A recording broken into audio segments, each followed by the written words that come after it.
The brass bell above the shop door had just finished its gentle chime when I heard Ryan's voice cutting through the afternoon quiet like a rusty blade. My hands froze on the Edwardian brooch I'd been cataloging, the delicate filigree suddenly feeling sharp against my fingertips. 2 years.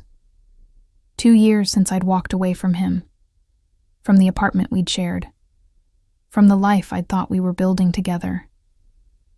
2 years since I'd found him tangled in my best friend's sheets, their laughter dying the moment I opened the bedroom door. "Lily, I know you're in there." His voice was slurred, that familiar edge of desperation that used to make me want to fix whatever was wrong. Now it just made my stomach clench with a different kind of dread. Through the shop's front window, I could see him swaying on the sidewalk, his shirt wrinkled and half untucked.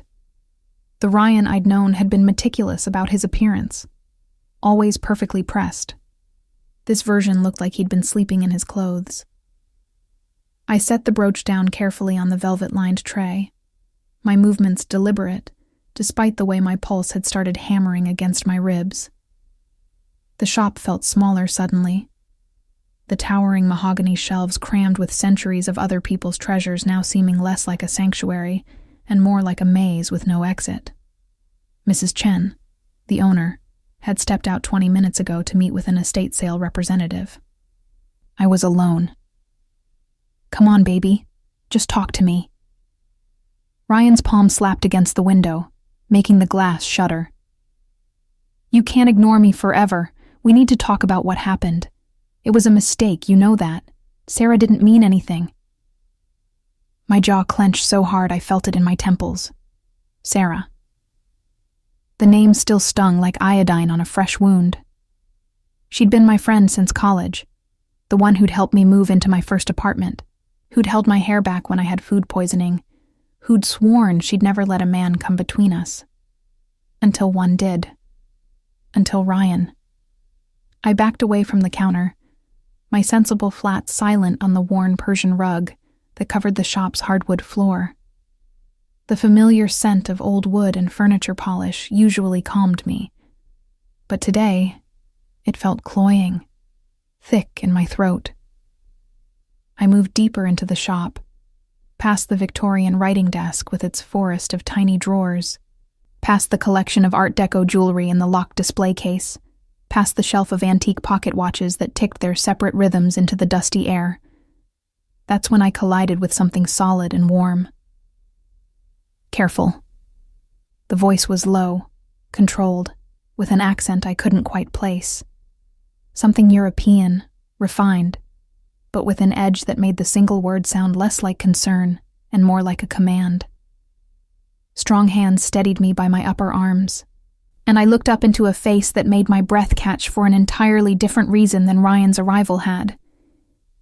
He was tall, well over 6 feet, with dark hair swept back from a face composed of sharp angles and shadows. But it was his eyes that held me frozen, gray, like storm clouds, assessing me with an intensity that felt almost physical.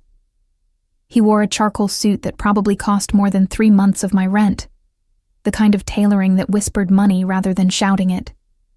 His shirt was unbuttoned at the collar, revealing the hollow of his throat, and on his wrist was a watch that I recognized immediately as a Patek Philippe, vintage, worth more than most people made in a year. "I apologize," I managed, my voice steadier than I felt. "I didn't realize anyone else was in the shop." Clearly. His hands remained on my arms a moment longer than strictly necessary before releasing me. "Though I'm curious why you're fleeing from the man outside who's making quite the scene." Heat flooded my cheeks. Of course he'd heard. Of course he knew. The shop wasn't that large, and Ryan's voice carried like he wanted the whole street to witness his performance. "Ex-boyfriend," I said shortly, smoothing down my blouse even though it didn't need smoothing. It was a nervous habit, one I'd developed during the months after the breakup, when I felt like everything about me needed constant adjusting, constant fixing. "He's drunk and being ridiculous. I'm sure he'll leave soon." "Will he?" The stranger's gaze moved past me toward the front window, where Ryan's silhouette was visible, pacing back and forth. He seems rather persistent. "Lily!" Ryan's voice grew louder, more aggressive. "I see you back there. Stop hiding and face me like an adult. We need to talk about us, about giving me another chance. Sarah was nothing. You hear me? Nothing." I closed my eyes, mortification washing over me in waves. This was exactly what I'd been trying to avoid for 2 years. Drama, confrontation, Ryan's particular brand of entitled neediness that had once felt like devotion, but now revealed itself as something far less flattering. "I should probably call someone," I said, more to myself than to the stranger. "Mrs. Chen will know what to do when she gets back." "And how long until she returns?" "Maybe 20 minutes? Half an hour?" I glanced at the antique clock on the wall, its brass pendulum swinging with mechanical precision. Time felt elastic suddenly, each second stretching uncomfortably as Ryan's voice continued its assault on my carefully rebuilt peace. The stranger made a considering sound, still studying the front of the shop with those unsettling gray eyes, long enough for him to either break the window or draw a crowd. Neither option seems particularly pleasant for business. He wasn't wrong. Ambridge Antiques had a reputation for discretion, for being a quiet haven where serious collectors could browse without the aggressive sales tactics of larger galleries. The last thing we needed was a spectacle. "What would you suggest?" I asked, hearing the edge of sarcasm in my voice even as I felt my hands trembling. "Because I'm open to ideas that don't involve me having to actually speak to him." The corner of his mouth lifted in something that wasn't quite a smile. I could have a word with him. "No." The response was immediate, visceral. Something about this man suggested that any word he had would be the kind that left lasting impressions, and not the good kind. "I appreciate the offer, but I can handle Ryan. He's just drunk and stupid, not dangerous." "Are you certain?" The question was mild, but his eyes had narrowed, focused on something beyond the window. "Because he's trying the door now." My head whipped around. Ryan had his hand on the antique brass handle, turning it, testing it. Thank God I'd locked it after Mrs. Chen left, standard procedure when working alone. But the old lock was finicky, and if he put enough pressure on it. "Lily, open this door right now. I know you're avoiding me. It's been 2 years, for Christ's sake. How long are you going to punish me for one mistake?" One mistake. As if betrayal could be quantified, as if the shattering of trust was merely a single misstep that could be apologized away. My fingernails dug into my palms. He really doesn't understand boundaries, does he? The stranger's voice held a note of something dark, something that made me look at him more carefully. He'd moved slightly, positioning himself between me and the door, though I hadn't noticed him doing it. The movement had been fluid, automatic, like a chess piece sliding into position. Ryan never did, I admitted. He thought persistence was romantic. Turns out it's just exhausting. "Lily, I swear to God, if you don't open this door..." "What will you do, Ryan?" The words escaped before I could stop them, years of suppressed anger finally finding voice. "Break it down? Scream louder? Maybe call Sarah and see if she'll come hold your hand while you harass me?" The silence that followed was absolute. Even the pocket watches seemed to hold their breath. Then Ryan's face appeared at the window, pressed close to the glass, his eyes wild and unfocused. "You bitch!" he snarled, all pretense of romantic desperation evaporating. "You sanctimonious little bitch. You think you're so much better than me now, working in your precious little shop, pretending to be some kind of expert. You're nothing, Lily. You were nothing when I met you. And you're nothing now. Nobody else is going to want you. Nobody else is going to..." The stranger moved. One moment he was beside me. The next he was there, his hand sliding around my waist with shocking familiarity, pulling me against his side. His other hand came up to cup my jaw, tilting my face toward his. I had exactly 1 second to register what was happening before his mouth covered mine. The kiss was nothing like the tentative, fumbling kisses Ryan and I had shared when we first started dating. This was deliberate, controlled, and absolutely devastating in its confidence. His lips moved against mine with practiced skill, the kind that suggested he'd done this before, many times, with many women. But there was nothing mechanical about it. The kiss held heat, possession, a claiming that made something low in my stomach tighten with surprise. My hands came up instinctively, gripping the lapels of his expensive suit. I should have pushed him away. Should have been outraged by the presumption, the invasion of my personal space. Instead, I found myself responding, my mouth opening under his, my body leaning into the solid warmth of him. It was the shock, I told myself. Just the shock of the moment. The relief of having Ryan's tirade interrupted. Nothing more. But when the stranger's hand tightened on my waist, his thumb tracing a slow circle against the fabric of my blouse, I felt something shift inside me. Something that had been dormant for 2 years, suddenly stirring to life.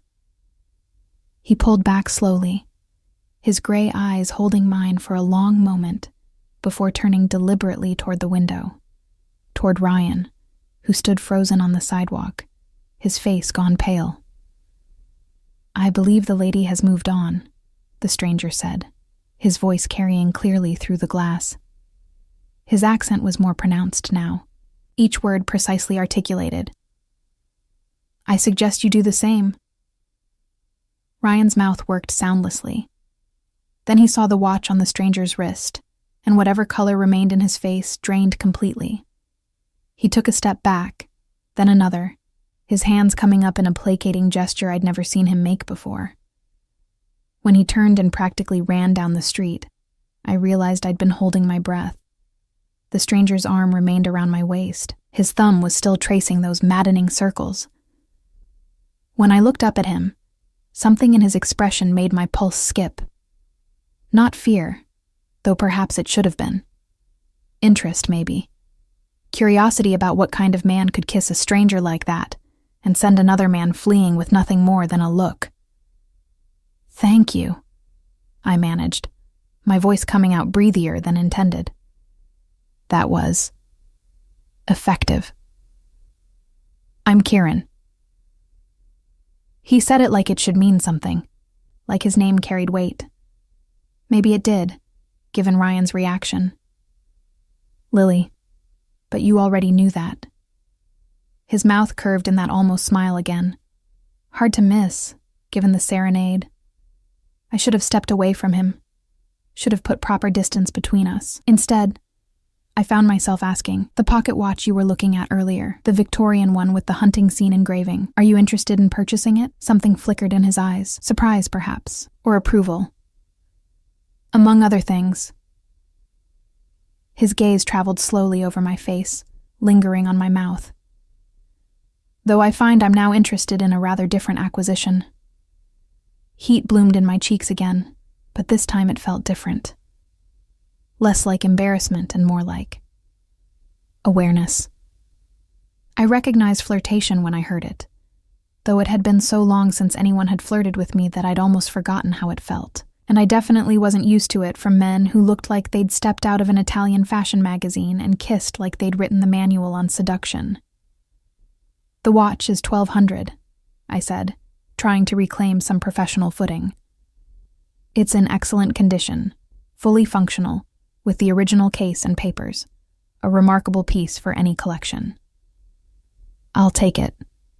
He said it without hesitation, without even asking to examine it more closely. "And I'd like to discuss your expertise with antique pieces. I'm hosting a private auction next month. Rare artifacts, primarily European, some pieces quite valuable. I could use someone with knowledge to authenticate items and advise on proper handling." My eyebrows rose. Private auctions were expensive affairs, usually invitation-only events for serious collectors with serious money. Mr. Kieran is fine. Kieran, I'm flattered, but I mostly work with small estate pieces here. Nothing on the scale of what you're describing. Knowledge is knowledge, he said simply. And I've been watching you catalog that brooch for the last 20 minutes. Your attention to detail is exactly what I need. A chill ran down my spine that had nothing to do with the temperature. You've been watching me for 20 minutes? Observing, he corrected, unfazed by my alarm. There's a difference. I needed to see if you were truly knowledgeable or merely decorative.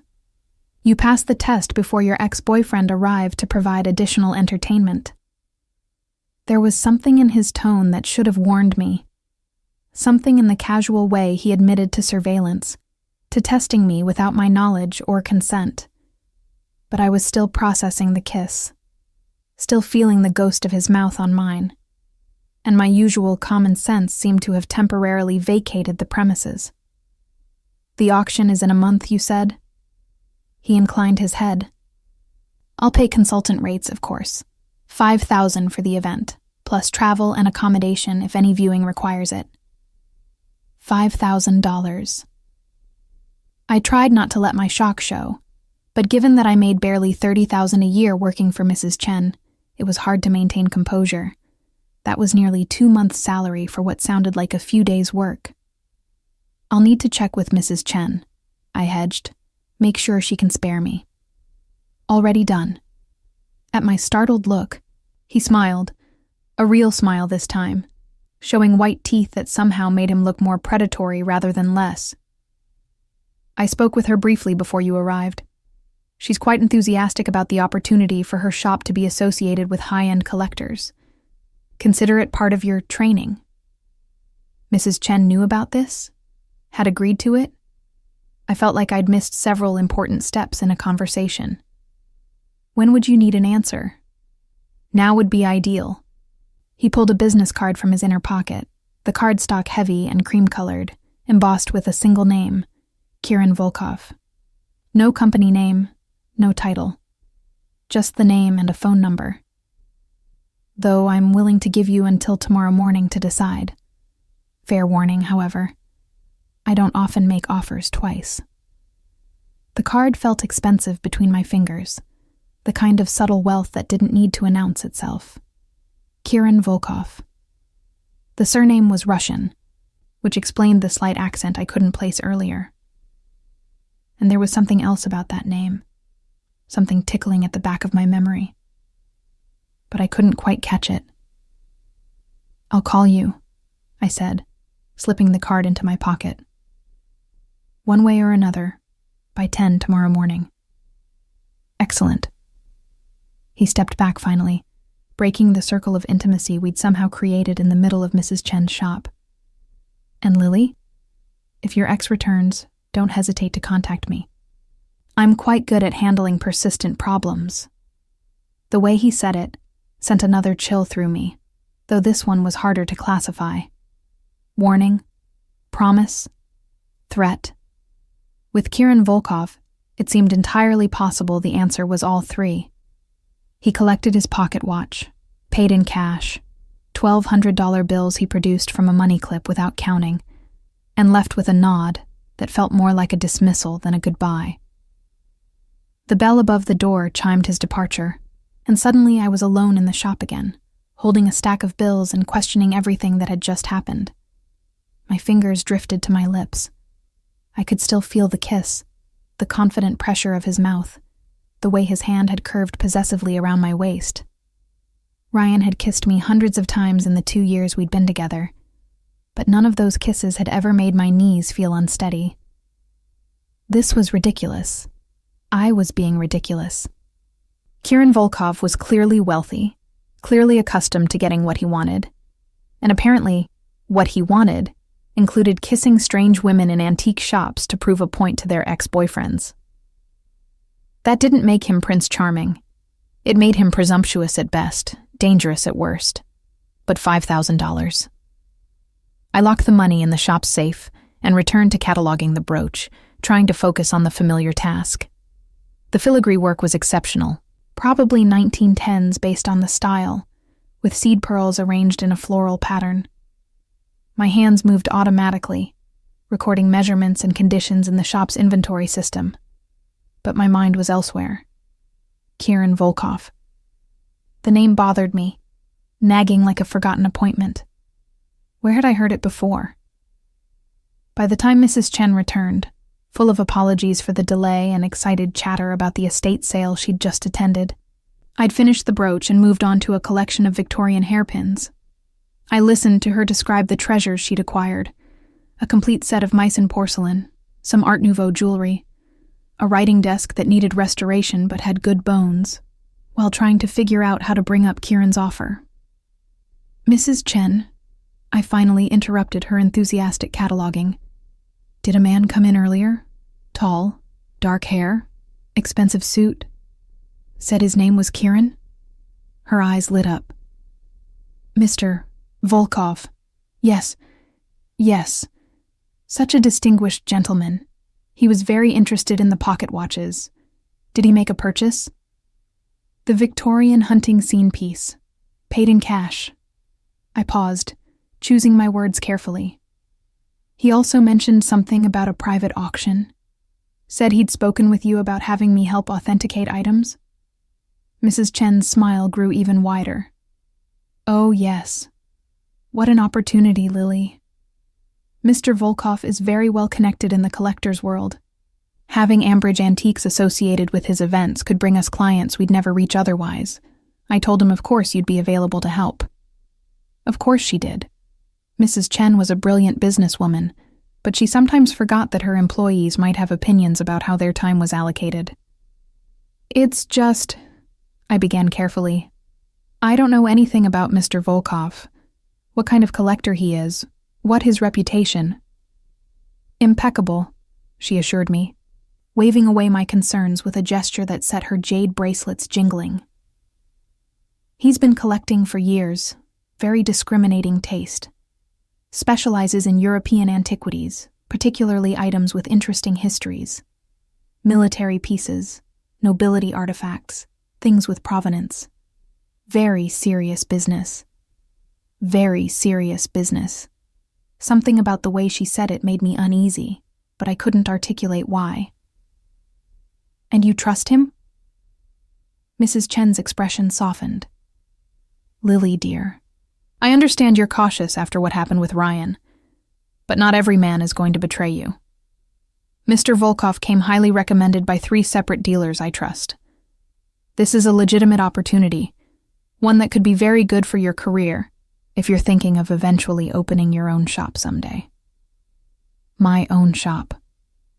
That had been the dream once, before Ryan and the betrayal and the slow erosion of every plan I'd made.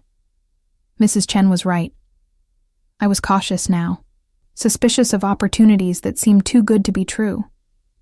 But $5,000 was real money. Money that could go toward savings, toward that distant dream of independence. All right, I said slowly. I'll do it. But just this one event. If it feels wrong or if he's unprofessional, then you'll walk away immediately, and I'll support that decision completely. Mrs. Chen squeezed my hand, her skin papery and warm. Trust your instincts, Lily. They've kept you safe this far. That night, alone in my studio apartment that still felt too empty 2 years after Ryan's departure, I pulled out Kieran's card and stared at it. The embossing caught the light from my desk lamp, the letters seeming to shift and shimmer. I opened my laptop and typed his name into the search bar. The results made my stomach drop. Kieran Volkov wasn't just a collector.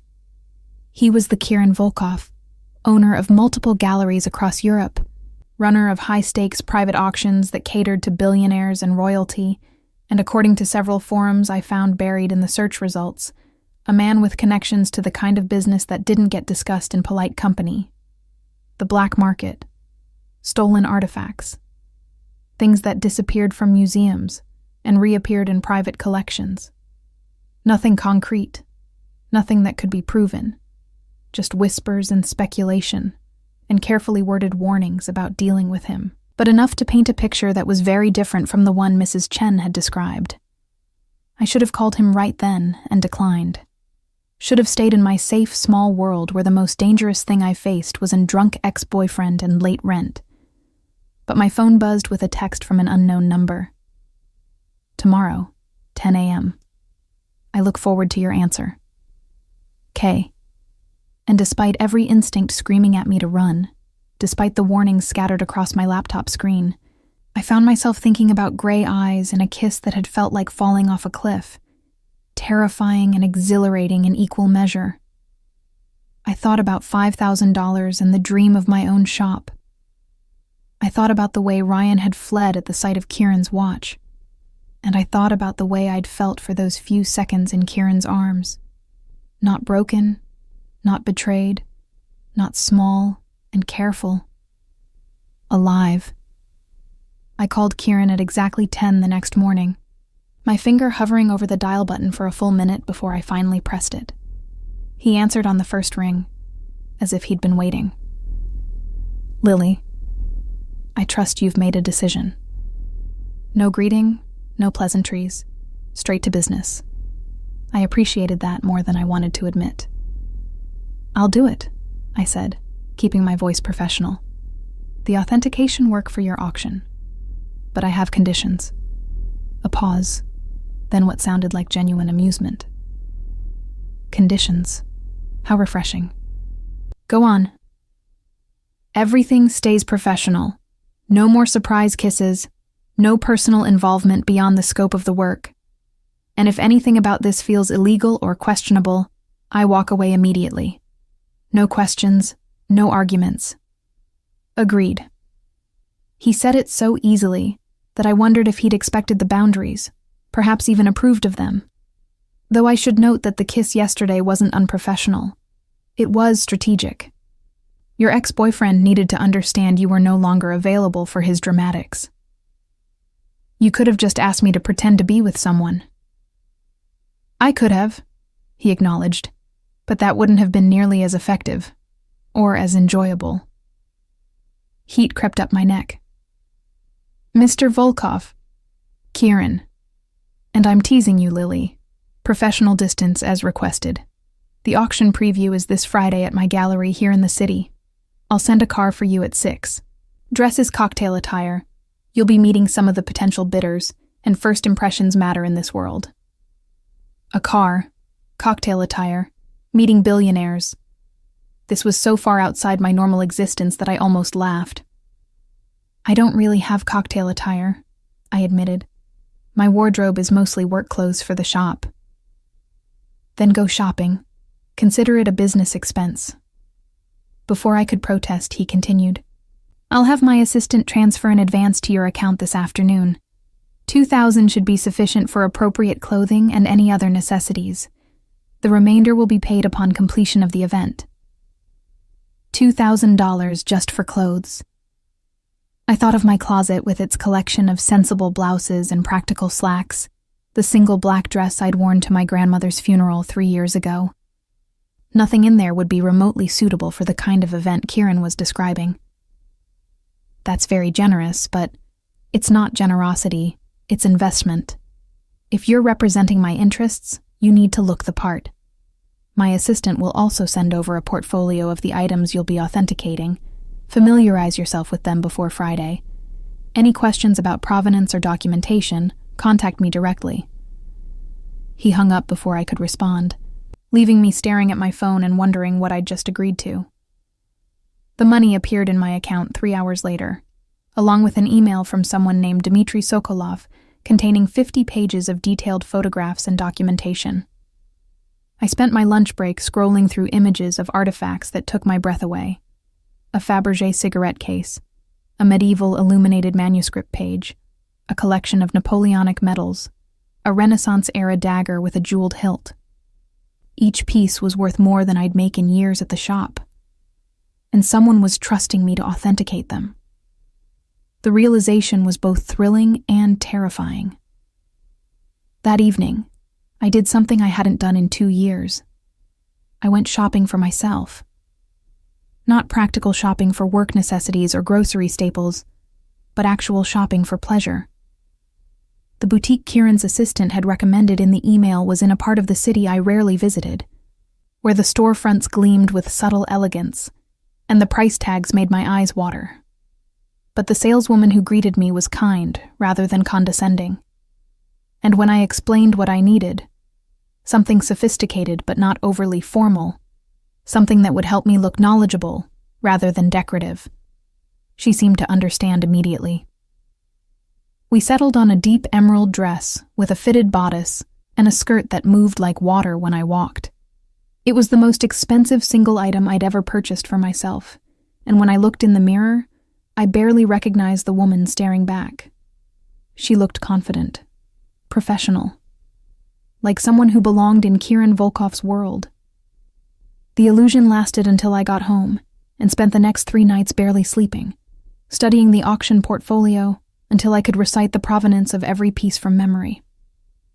The Fabergé case had belonged to a Russian count before the Revolution. The manuscript page was from a 14th century Book of Hours, probably French based on the illustration style. The medals had been awarded during the Peninsular War, each one with detailed records of the recipient's service. Everything was immaculately documented. Everything had a clear chain of ownership. Everything was exactly what it claimed to be. So why did I feel like I was missing something? Friday arrived with unseasonable warmth, the kind of late September evening that felt like summer's last gift before autumn took hold completely. The car Kieran sent was a black Mercedes with a driver who introduced himself as Anton and treated me with the same courteous professionalism I'd expect for someone far more important.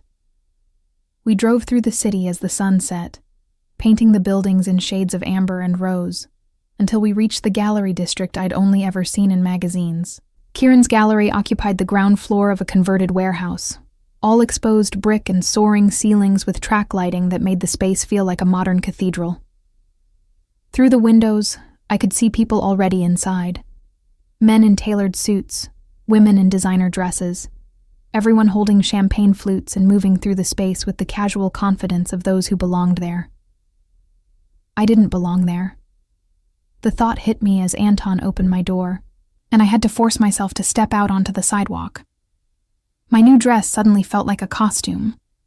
My carefully applied makeup like war paint for a battle I wasn't equipped to fight. "Miss Reyes." Kieran's voice made me turn, and I found him standing in the gallery's entrance, backlit by the warm interior glow. He wore a black suit tonight, the jacket perfectly tailored to his broad shoulders, his shirt a crisp white that made his gray eyes seem even more intense. When he looked at me, something flickered in his expression. Approval, perhaps, or satisfaction. "You look exceptional." "Thank you." I smoothed my hands over the dress, that nervous gesture reasserting itself. I wasn't sure if this would be appropriate. "It's perfect." He offered his arm, a gesture that felt oddly old-fashioned and completely natural at the same time. "Come, let me introduce you to some of the collectors, and then you can examine the pieces. Several bidders have questions about authenticity that I'd prefer to have you address directly." I took his arm, feeling the solid warmth of him through the expensive fabric of his suit. As we walked into the gallery, I became acutely aware of the eyes that turned toward us, assessing, curious, calculating. Kieran navigated the social dynamics with effortless grace, introducing me to a Swedish software billionaire interested in the Napoleonic medals, a Japanese art dealer who specialized in European antiquities, a British lord whose family collection had been partially sold off to pay death taxes. Each introduction followed the same pattern. Kieran would present me as his authentication specialist, mention some detail about my work at Ambridge Antiques that he couldn't possibly have known unless he'd done extensive research, and then guide the conversation toward their specific collecting interests. Within minutes, I found myself discussing the finer points of Fabergé workshops with the software billionaire, explaining the difference between authentic medieval illumination techniques and later forgeries to the art dealer, describing the service records associated with each Napoleonic medal to the lord. I fell into the rhythm of it without thinking, my knowledge carrying me past my nervousness. This was what I did, what I was good at, seeing the details others missed, understanding the stories objects carried with them through time. The dress, the gallery, the champagne, all of it faded into background as I focused on what I knew. It was only when Kieran's hand settled at the small of my back, warm and possessive, that I remembered where I was, who I was with. "You're a natural at this," he murmured, his breath warm against my ear as he leaned in to speak privately. "They trust you instinctively. It's quite valuable." "They trust the knowledge," I corrected, stepping slightly away from his touch even as my skin tingled from the contact. "The expertise speaks for itself." "Does it?" His gray eyes held mine, and I saw something calculating in their depths, something that reminded me of the warnings I'd read online.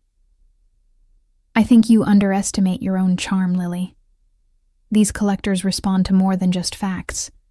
They respond to confidence, to passion for the work. You have both in abundance." Before I could respond, a woman in a scarlet dress appeared at Kieran's elbow, her hand resting on his arm with familiar ease. She was stunning in that effortless way some women achieved, with dark hair swept into an elegant chignon and diamonds glittering at her throat and wrists. "Kieran, darling, you've been hiding from me all evening." Her accent was French, her smile perfectly polite and completely cold when she glanced at me. "Surely you're not still upset about Monaco." "Isabella." Kieran's tone gave away nothing, his expression remaining pleasant but distant. "I wasn't aware you'd be attending this evening." "How could I miss it? You always acquire the most fascinating pieces." Her gaze traveled over me with the same assessing quality she might use for an auction lot. "And who is this?" "Lily Reyes, my authentication specialist for this event." Kieran's hand moved back to my waist, that possessive touch making a statement I wasn't sure I wanted him to make. "Lily, this is Isabella Moreau. She collects Renaissance artifacts." "Among other things," Isabella said, her smile sharpening. "Primarily I collect experiences, and Kieran provides such interesting ones. Don't you, darling?" The tension between them was palpable, thick enough that I felt like an intruder witnessing something private and complicated. Whatever history they shared, it wasn't resolved, and I had no desire to be caught in the middle of it. "If you'll excuse me," I said, seizing the opportunity to extract myself. "I should examine the dagger more closely. Lord Pemberton had some questions about the jeweled hilt that I want to address before the bidding begins."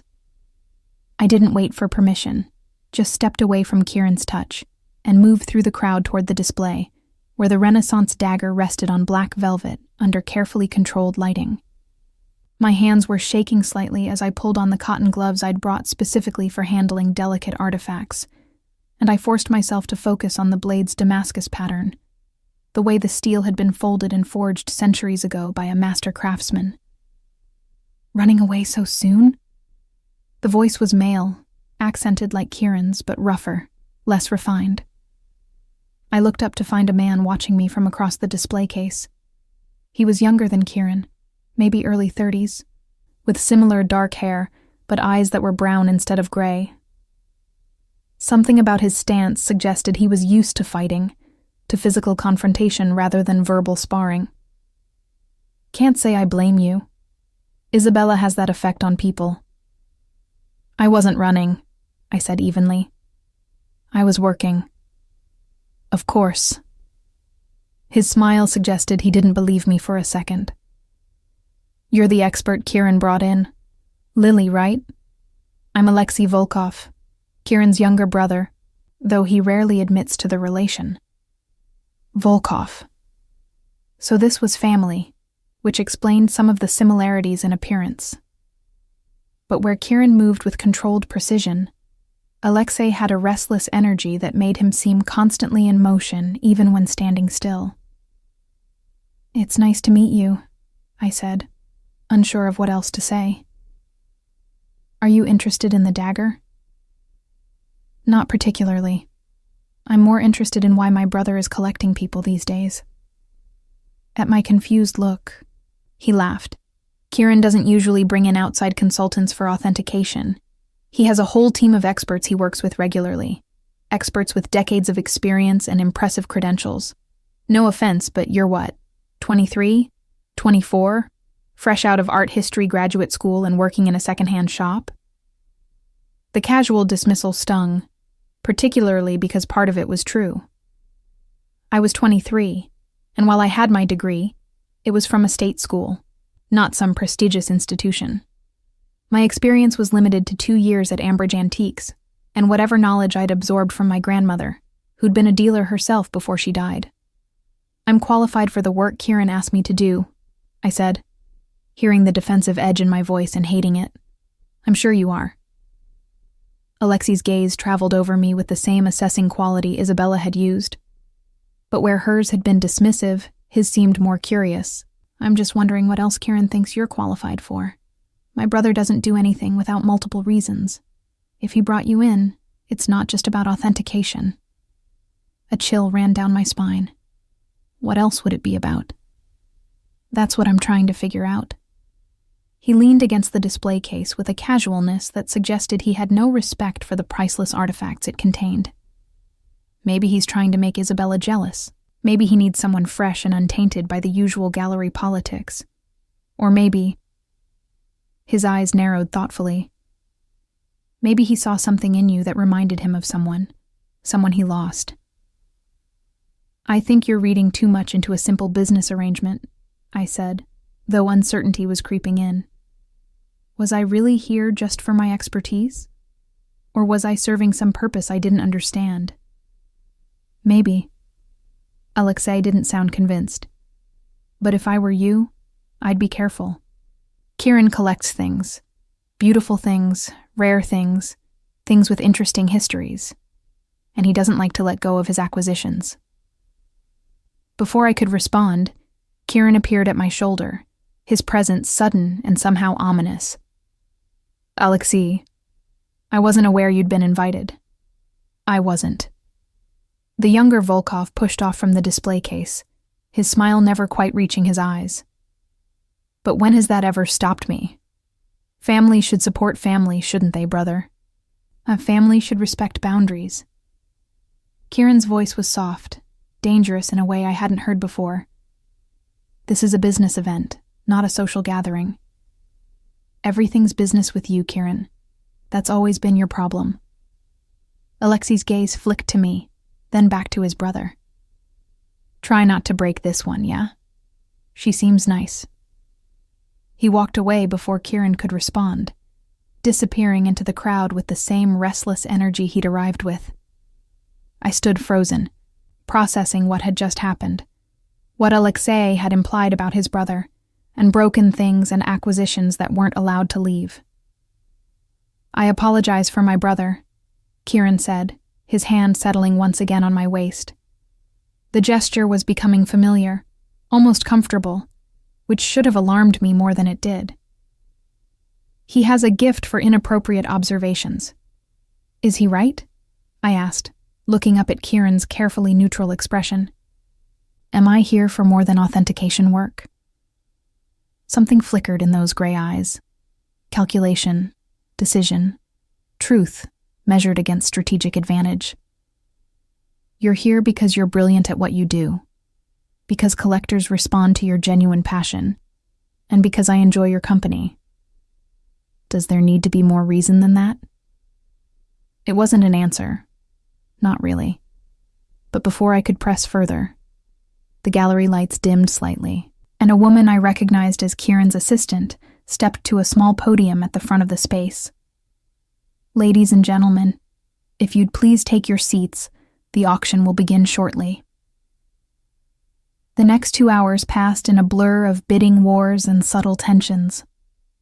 I sat beside Kieran at a table near the front, watching as each piece I'd authenticated sold for sums that made my head spin. The Fabergé case went for $200,000 to the Swedish billionaire. The manuscript page fetched $350,000 from a German museum representative.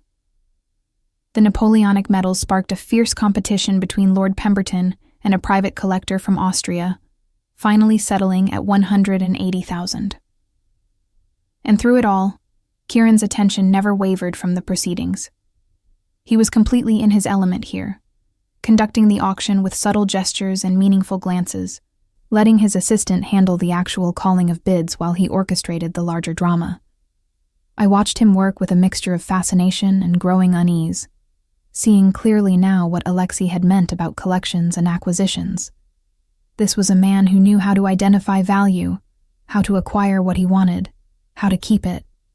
When the Renaissance dagger came up for bidding, Isabella entered the fray with aggressive determination. She drove the price higher and higher, clearly willing to pay whatever it took to win. But in the end, she lost to an anonymous phone bidder, who Kieran's assistant identified only as Client 47. The look Isabella shot Kieran as the gavel came down suggested she knew exactly who Client 47 was and wasn't happy about it. By the time the auction concluded, with the final tally exceeding $4 million in sales, my head was pounding from champagne and concentration. Kieran walked me through the emptying gallery toward where Anton waited with the car, his hand maintaining that now familiar position at the small of my back. "You exceeded expectations," he said as we reached the entrance. "The collectors trusted your assessments completely.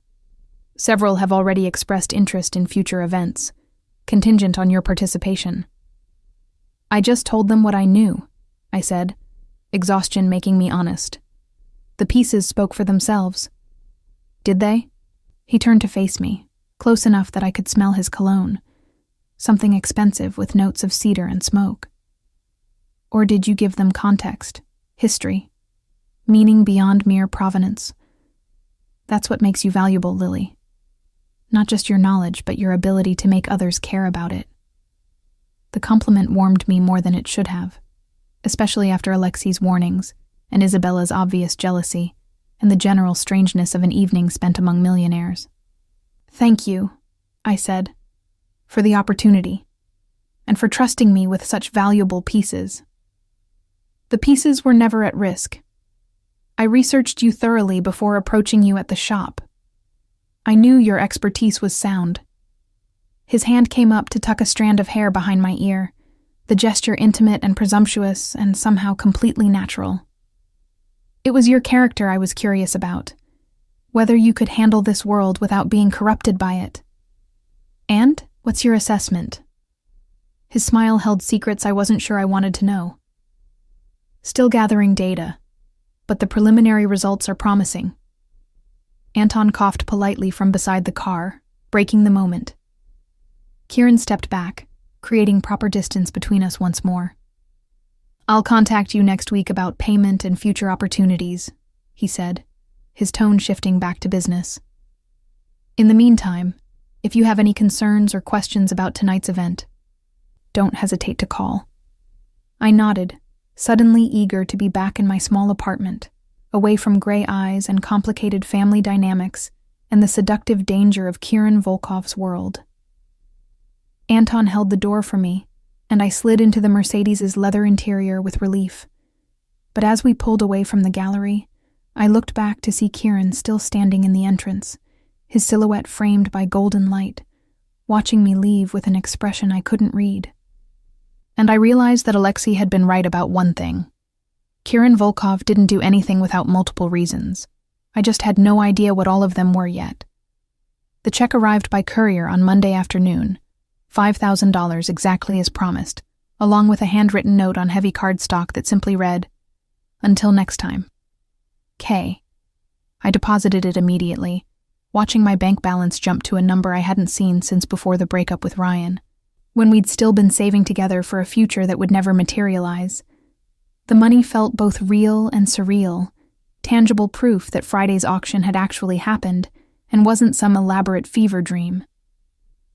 Mrs. Chen was delighted when I returned to work, full of questions about the event and the collectors I'd met. I gave her an edited version that emphasized the professional aspects and downplayed the personal tensions, particularly Isabella's obvious history with Kieran and Alexei's cryptic warnings. Some instinct told me to keep those complications private, at least until I understood them better myself. "You see," Mrs. Chen said, beaming with satisfaction as she arranged a new display of Victorian jewelry. "I told you Mr. Volkov was a legitimate opportunity, and now you have connections to serious collectors. This could be very good for both of us." She wasn't wrong. By Wednesday, 2 of the auction attendees had called the shop directly, asking if I could examine pieces they were considering for purchase. Small jobs, consulting work that paid a few $100s each, but it represented something larger, a foothold in a world I'd only glimpsed before.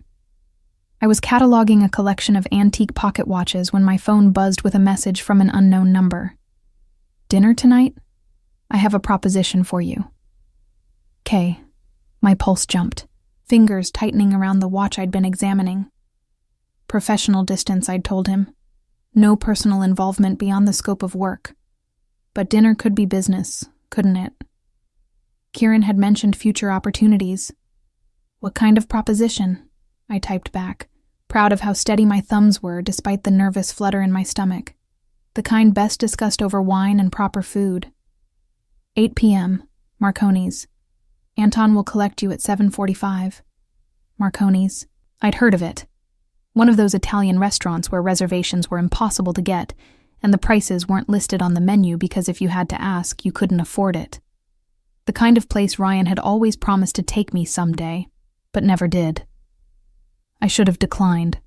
Should have insisted on meeting at a coffee shop during daylight hours, somewhere neutral and public where business could be discussed without the intimacy of wine and candlelight. "I'll meet you there," I replied instead. "No car necessary." A pause then. "As you wish. I look forward to seeing you again, Lily." Mrs. Chen noticed my distraction for the rest of the afternoon, but she didn't comment beyond a knowing smile when I asked to leave an hour early. I went home and changed 3 times before settling on a simple navy dress that felt professional enough for business, but appropriate for an expensive restaurant. The emerald dress from the auction was already at the dry cleaners, and besides, wearing it again felt like trying too hard. I arrived at Marconi's 10 minutes early, nervous energy making me pace the sidewalk outside until exactly 8. The restaurant occupied a converted brownstone, its entrance marked by a discreet brass plaque and a doorman who somehow managed to look both welcoming and intimidating in equal measure. "Good evening, miss. Name for your reservation." "I'm meeting Kieran Volkov," I said, hating how uncertain my voice sounded. The doorman's expression warmed immediately. "Of course, Mr. Volkov is expecting you. Right this way, please." He led me through the main dining room, all white tablecloths and murmured conversations, and the subtle clink of expensive silverware, to a private alcove at the back. Kieran rose as I approached, and I was struck again by how he looked like he belonged in places like this. The charcoal suit he wore probably cost more than my monthly rent, but it was the way he carried himself that really sold the image. Confident without arrogance, powerful without being overbearing. "Lily, thank you for coming." He held my chair, waited until I was seated before returning to his own. "I wasn't certain you would."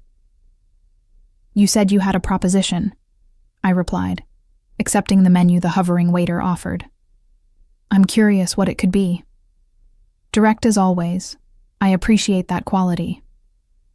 Kieran nodded to the waiter, who disappeared silently. "I've been thinking about Friday's auction, about how naturally you interacted with the collectors. Several of them have contacted me specifically to ask when you'll be available for future consultations." Pride warmed my chest despite my determination to remain professional. Mrs. Chen mentioned some of them called the shop as well. "I'm not surprised. You have a gift for making people trust you, for translating knowledge into something accessible without condescension. It's quite rare." He paused as the waiter returned with wine, red, expensive, poured with the kind of reverence usually reserved for religious ceremonies. "Which brings me to my proposition. I'd like to hire you as my permanent authentication consultant for all my events. Not just auctions, but private sales, estate evaluations, collection assessments, regular work, generous compensation, and access to pieces you'd never encounter otherwise. I stared at him, trying to process what he was offering. Permanent? As in leaving Mrs. Chen's shop? Not necessarily. This would be contract work, flexible scheduling around your current position. Though if you chose to transition to full-time consultation, I'd make it worth your while financially. He sipped his wine, watching my reaction carefully. You'd travel occasionally. London, Paris, Vienna, wherever the pieces are located. All expenses paid, of course, plus per diem and consultant fees that would exceed what you're currently making annually. It was too much. Too good. The kind of opportunity that people spent years building toward, and he was offering it after a single successful event. Why me? I asked bluntly. You said yourself you have a team of experts with decades of experience. Why not use them?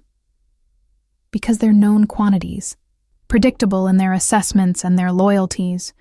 You're fresh, untainted by the politics and relationships that complicate this world.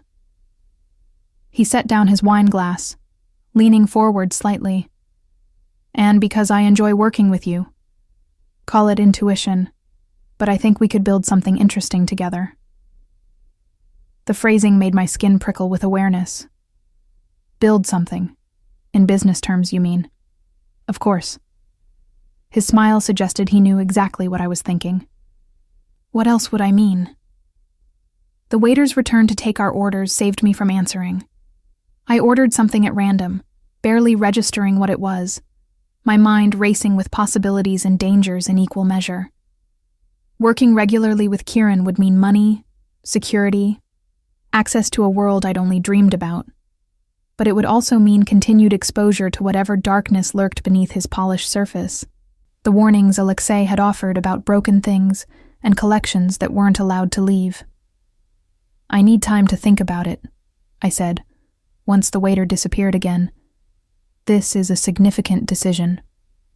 Take all the time you need. Kieran's tone was understanding, but something in his eyes suggested he already knew what my answer would be. Though I should mention that I have an estate assessment in London next week, a Tudor-era collection that's being liquidated by the family. If you're interested in observing before committing, you'd be welcome to join me. Consider it a working interview. London. I'd never been to Europe, had barely been outside the northeastern United States. The opportunity was staggering. All expenses paid? I asked, already knowing I was going to say yes, unable to stop myself despite every warning bell ringing in my head. Naturally, first-class flights, 5-star accommodations, 3 days in London with a day of sightseeing built in if you'd like. The assessment itself should only take a day, maybe 2, depending on the collection's size. Then yes, I heard myself say, I'll come to London. Kieran's smile was satisfied, victorious in a way that should have alarmed me. Excellent. I'll have Dimitri send you the details tomorrow. We leave Friday evening. The rest of dinner passed in a blur of exquisite food I barely tasted, and conversation that felt simultaneously easy and loaded with unspoken meaning. Kieran asked about my background, my grandmother who'd introduced me to antiques, my abandoned plans for graduate school that had died along with my relationship with Ryan. I found myself telling him things I rarely discussed, stories about my childhood spent in my grandmother's shop, learning to see value in objects others dismissed as junk. She sounds like she was remarkable, Kieran said softly, when I finished describing how my grandmother could spot a genuine piece in a room full of reproductions, just by the way light reflected off its surface. She was. The familiar ache of loss settled in my chest. She died 3 years ago, right before I met Ryan. I think if she'd been alive, she would have warned me about him, would have seen through his charm to what he really was. And what was that? I considered the question, swirling wine in my glass. Selfish. Not cruel, just fundamentally unable to think beyond his own wants and needs. He loved me as much as he was capable of loving anyone, but it wasn't enough. It would never have been enough. Love is complicated, Kieran said, something shadowed crossing his expression. We give it power it doesn't deserve. Convince ourselves it's enough to overcome incompatibility or fundamental differences in values. Usually, we're wrong. You sound like you're speaking from experience. I am. He didn't elaborate, and something in his tone suggested I shouldn't push. Instead, he signaled for the check, which appeared and disappeared without me ever seeing it, handled with such discretion that I couldn't even guess what our meal had cost. Come. Let me walk you home. That's not necessary, I protested. I can catch a cab. I insist. It's late, and your neighborhood isn't particularly safe at this hour. At my startled look, he added, I know where you live, Lily. I told you I researched you thoroughly before our first meeting. The reminder that he'd been investigating me sent a chill down my spine, but he was right about my neighborhood. The East Side wasn't dangerous exactly, but it wasn't the kind of place you wanted to walk alone after dark, especially not dressed in nice clothes. We walked in comfortable silence through streets that grew progressively less polished as we moved away from Marconi's refined district. Kieran seemed unbothered by the transition, his expensive suit and watch marks of wealth that should have made him a target. But something about the way he carried himself suggested he could handle trouble if it found him. When we reached my building, a 5-story walk-up with a perpetually broken intercom, I stopped on the sidewalk, suddenly self-conscious about the peeling paint and the graffiti on the mailboxes visible through the glass door. Thank you for dinner, I said. And for the opportunity in London. I'm looking forward to it. As am I. Kieran studied my building with an unreadable expression. This is where you live? Alone? Yes. It's not much, but it's mine. I pulled out my keys defensively. The rent is reasonable, and Mrs. Chen's shop is only 2 subway stops away. Reasonable. He repeated the word like it left a bad taste in his mouth. And safe? Safe enough. The lock works and my neighbors mostly mind their own business. I started toward the door, eager to escape before he could critique my living situation further. I should go. Early morning tomorrow. Lily. His hand caught my arm gently, turning me back toward him. If you're going to be working with me regularly, handling valuable pieces and meeting high-profile collectors, you'll need to live somewhere more secure. Somewhere that doesn't advertise vulnerability. I stiffened. I can't afford anywhere else. Not on what I make at the shop. Which is why the consultant fees I'm offering will change that. Consider it part of the compensation package. Housing assistance if you choose to relocate to a safer neighborhood. He released my arm, but his gaze held mine. I protect my investments, Lily, and you're becoming quite valuable to me. The phrasing echoed what Alexei had said about Kieran collecting things, about acquisitions that weren't allowed to leave. But before I could formulate a response, a familiar voice shattered the moment. Well, look who's slumming it in our neighborhood. Ryan stepped out of the shadows near my building's entrance, and my heart plummeted into my stomach. He looked worse than he had at the shop. Clothes rumpled, several days of stubble darkening his jaw, eyes bloodshot and wild. And he was swaying slightly, that telltale sign of being several drinks past sense. Ryan. I kept my voice carefully neutral. What are you doing here? Waiting for you. He lurched forward, and I instinctively stepped back, colliding with Kieran's solid presence. We need to talk, Lily. Really talk, without your boyfriend here to scare me off. I'm not her boyfriend, Kieran said mildly, though his hand had settled at my waist with that now familiar possessiveness. I'm her employer, and you're trespassing. Employer. Ryan's laugh was ugly, bitter. Right. Because rich guys always walk their employees home and touch them like that, just for business reasons. His gaze fixed on me, pleading and aggressive in equal measure. Come on, Lily. You can't seriously be with a guy like him. Don't you know who he is? What he does? That's enough. Kieran's voice dropped to something dangerous, something that made the hairs on the back of my neck stand up. Ms. Reyes has made it clear she doesn't wish to speak with you. I suggest you respect that decision and leave. Now. Or what? Ryan swayed forward another step, trying for intimidating and achieving pathetic. You'll have your goons rough me up? Break my legs? Isn't that what guys like you do when people don't cooperate? The tension in the air crystallized into something sharp and terrible. Kieran's hand on my waist tightened imperceptibly, and when he spoke, his accent was more pronounced, each word precisely enunciated. I don't need goons for this, Ryan, and I certainly don't need broken legs to make a point. He paused, letting the implied threat hang in the air. But I do need you to understand something very clearly. Lily is under my protection now. That means if anything happens to her, anything at all, I will hold you personally responsible. Do you understand? Ryan's face had gone pale, whatever drunken bravado he'd mustered evaporating under Kieran's cold stare. I just want to talk to her, that's all. Then make an appointment through proper channels, during business hours, with witnesses present.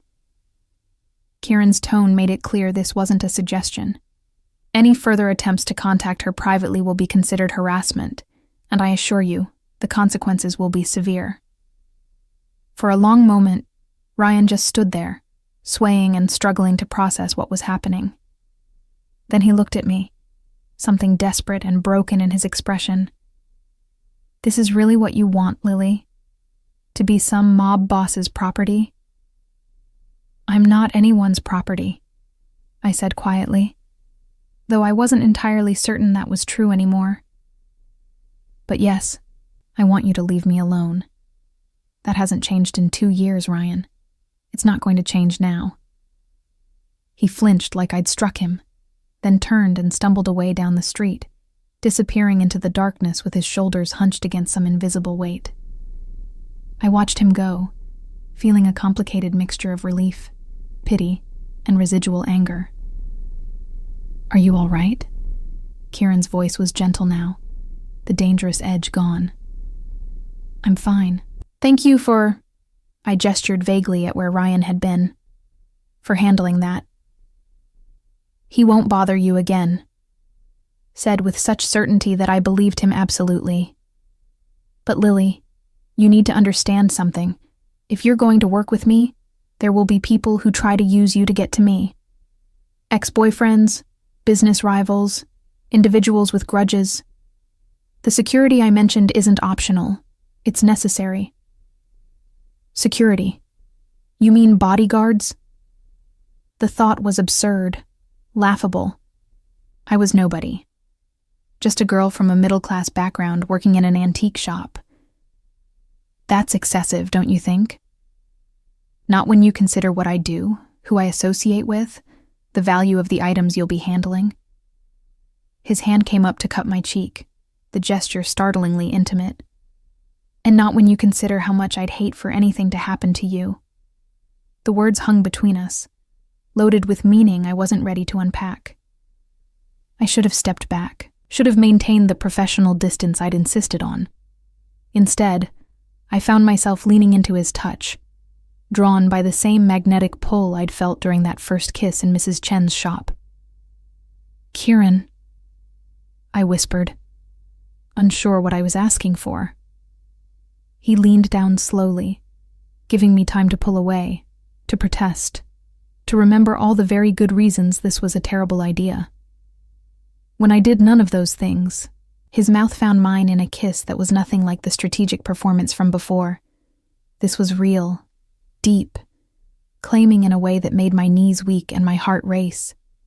His other hand came up to tangle in my hair, holding me in place while his tongue traced the seam of my lips, coaxing them apart. I opened for him, tasting wine and something darker, something that felt like danger and desire intertwined. My hands clutched at his suit jacket, pulling him closer, even as warning bells screamed in my head about boundaries and professional distance, and men who collected things they didn't let go. When we finally broke apart, both breathing hard, Kieran rested his forehead against mine. This wasn't part of the plan, he admitted, his voice rough. What plan? The one where I keep you at a professional distance and don't complicate things by wanting you. His thumb traced my lower lip, swollen from kissing. But plans change, and I find I'm not particularly interested in maintaining that distance anymore. I should have said no. Should have reminded him of my conditions, my insistence on keeping things professional. Instead, I heard myself asking, "What are you interested in?" His smile was slow, predatory, full of dark promise. Everything. I want everything with you, Lily, but I'm willing to be patient. For now. He stepped back, creating space between us that felt suddenly cold and empty. Go inside, lock your door, and think about London, about what working with me really means. We'll discuss it further when we're both thinking more clearly. I nodded mutely, not trusting my voice. He waited until I was inside the building, until I'd climbed the stairs to my third-floor apartment, and the door had closed behind me, before I heard his footsteps retreating down the sidewalk. Only then did I let myself collapse against the door, my hands shaking as I touched my lips where I could still feel the imprint of his kiss. What had I just agreed to? And more importantly, why did the danger of it all make my heart race with something that felt disturbingly like anticipation? The flight to London was unlike anything I'd ever experienced. When Kieran had said first class, I'd imagined slightly larger seats and maybe complimentary champagne. What I got was essentially a private suite with a bed that folded out, a personal entertainment system, and a flight attendant who addressed me by name and seemed to anticipate my needs before I voiced them. Kieran sat across from me, working on his laptop with the focused intensity I was beginning to recognize as his default state. He'd barely spoken since we'd met at the airport, beyond a polite greeting and confirmation that all my documents were in order. It was as if the kiss outside my apartment had never happened. As if he'd never told me he wanted everything with me. Maybe that was for the best. Maybe the distance would help me regain some perspective on this situation I'd stumbled into. You should rest, he said without looking up from his screen. We land at 7 a.m. London time, and the estate assessment begins at 9. I'll need you sharp. I'm too wired to sleep, I admitted, watching the darkness outside the window. Somewhere down there was the Atlantic Ocean, and beyond that, Europe. A continent I'd only seen in textbooks and documentaries. I've never been out of the country before. That made him look up, something like surprise crossing his features. Never. Unless you count a high school trip to Toronto, which I'm guessing you don't. I shifted in my absurdly comfortable seat. My family wasn't the traveling type.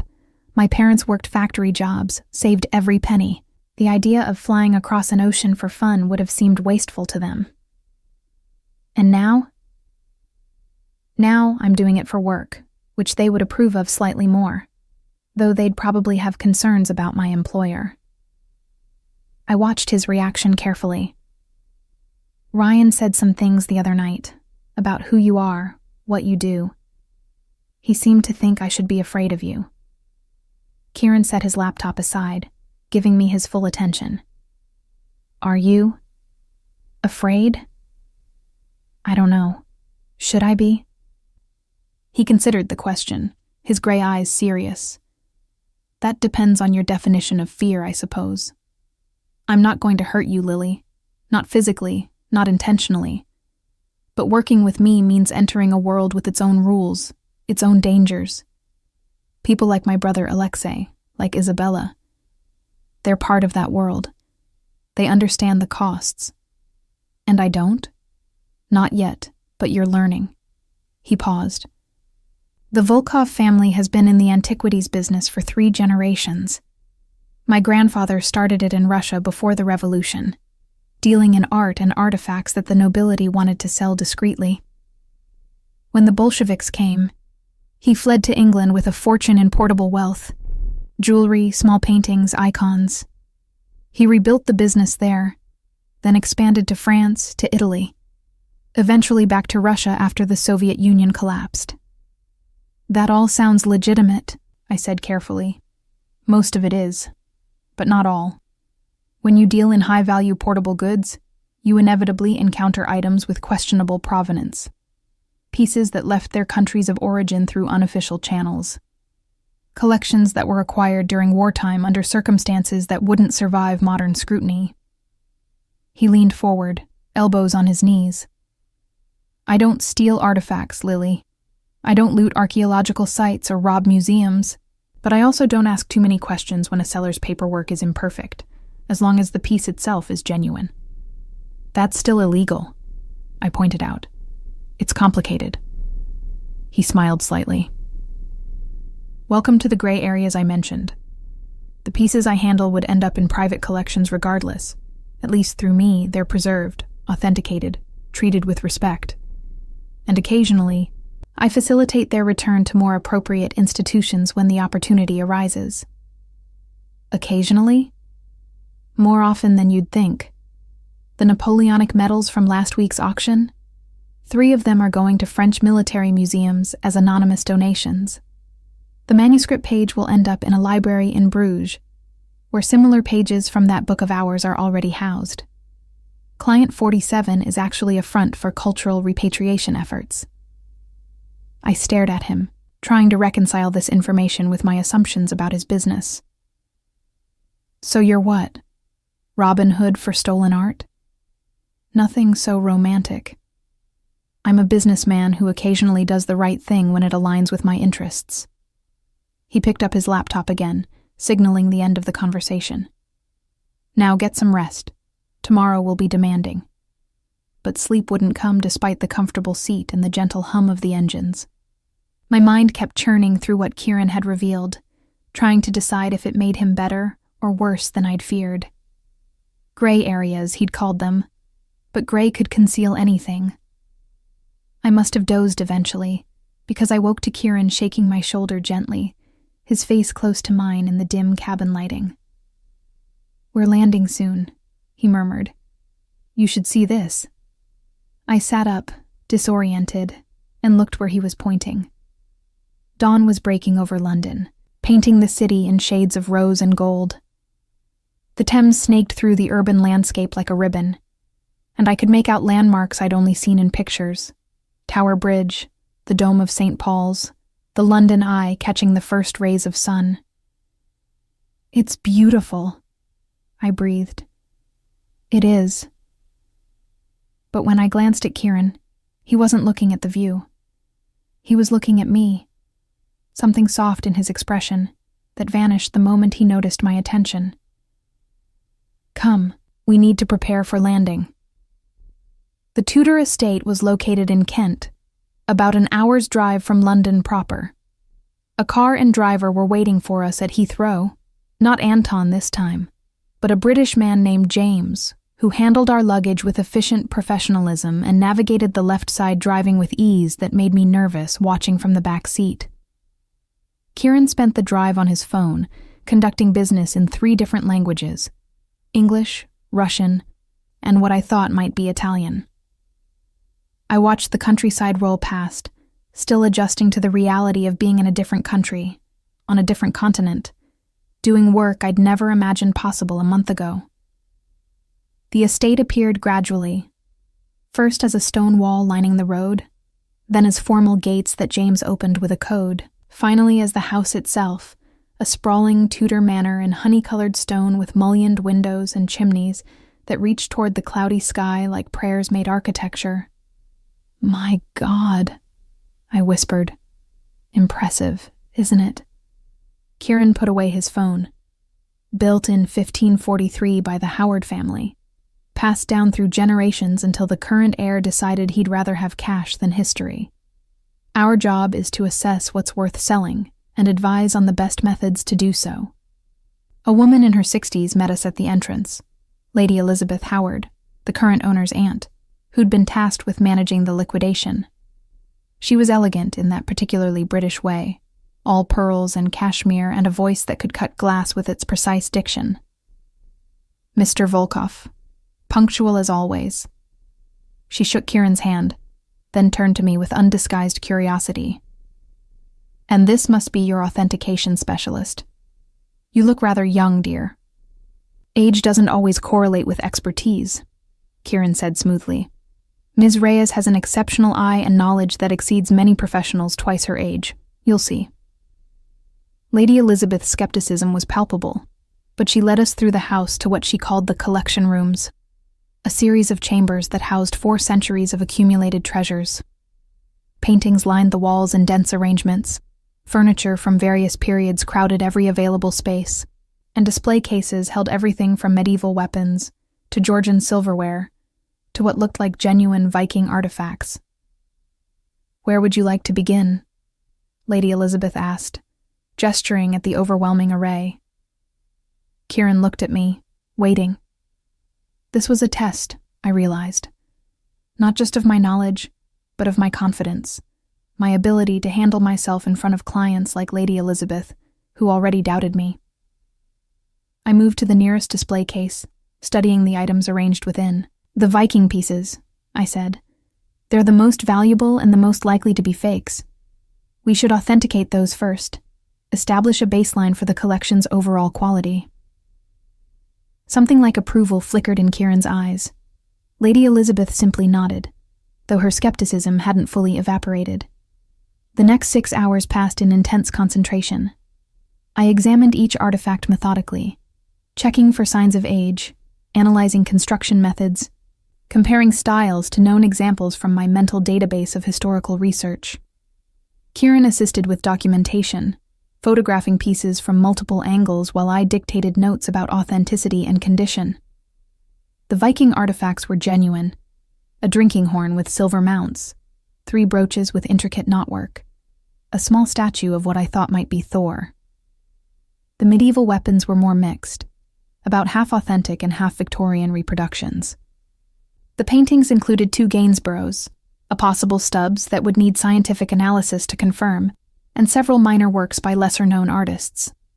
By mid-afternoon, I'd worked through 3 of the collection rooms and made preliminary assessments that Kieran seemed satisfied with. Lady Elizabeth had warmed considerably, especially after I identified a Victorian reproduction she'd thought was medieval as actually being more valuable than she'd assumed. It was crafted by a famous forger, whose work now commanded premium prices. "You do have a good eye," she admitted grudgingly. "Mr. Volkov chose well." "He tends to," I replied, catching Kieran's slight smile. We broke for tea, actual British tea service with sandwiches and scones and proper china, in a morning room overlooking the gardens. Lady Elizabeth excused herself to take a phone call, leaving Kieran and me alone with our Earl Grey and cucumber sandwiches. "You're impressing her," Kieran observed. "Not an easy feat. Lady Elizabeth has very high standards. She reminds me of my grandmother, actually. Same no-nonsense attitude about quality and authenticity." I bit into a scone, the buttery texture dissolving on my tongue. This is incredible. I could get used to this. Working internationally? Or the lifestyle that comes with it? Both, maybe. Though I'm trying not to let it go to my head. I gestured at the opulent room, the priceless paintings on the walls. This isn't normal for me. None of this is normal. It could be. Kieran set down his teacup, his gaze direct. "If you accept my offer. Regular work like this, access to collections most people never see, the chance to handle pieces that belong in museums. All of it could be your normal." "In exchange for what?" I asked quietly. "There's always an exchange, Kieran. What do you get out of this besides competent authentication services?" "The pleasure of your company." He said it lightly, but something in his eyes suggested he meant it.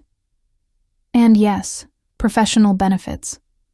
Collectors who trust you, access to networks through your connections, the legitimacy your honest assessments bring to my operations. But also, Lily, I enjoy working with you. Enjoy watching you interact with pieces you love. Enjoy the way your entire face lights up when you discover something unexpected." Heat flooded my cheeks. "That's not very professional." "No," he agreed. "It's not. But I find I care less about professionalism where you're concerned than I probably should." Before I could respond, Lady Elizabeth returned, and the moment dissolved. We spent the rest of the afternoon completing the assessment, documenting hundreds of items that would eventually go to auction. By the time we finished, twilight was falling, painting the Tudor manor in shades of purple and gold. "Thank you both," Lady Elizabeth said at the entrance as James loaded our bags into the car. "This has been most illuminating. I'll await your full report, Mr. Volkov, and I hope we'll work together on the auction itself." "Absolutely. I'll have Dmitri contact you next week with proposals." Kieran shook her hand, then guided me toward the waiting car.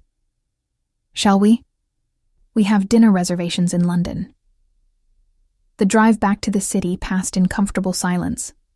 I was exhausted from the day's concentration, my eyes aching from examining fine details in less than ideal lighting.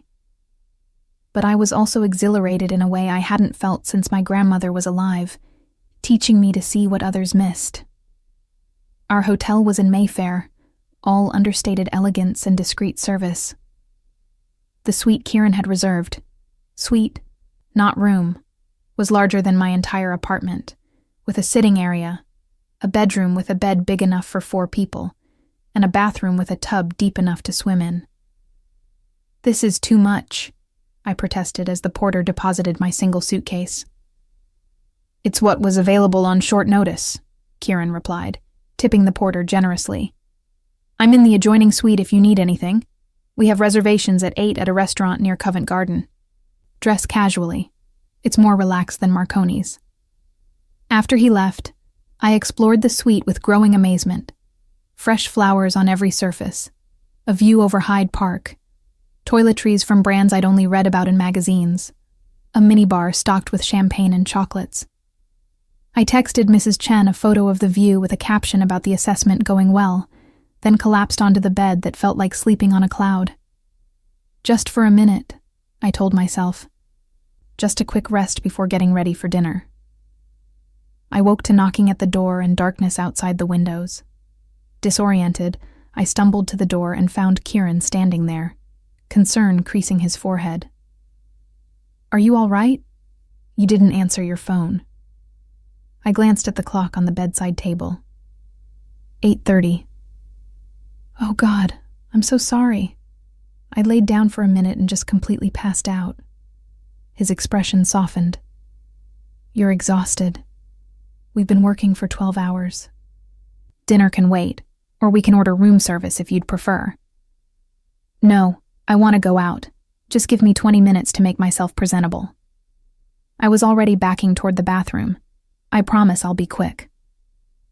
I showered in record time, threw on the only casual dress I'd packed, and managed something approximating makeup before emerging to find Kieran waiting patiently on the sofa, scrolling through his phone.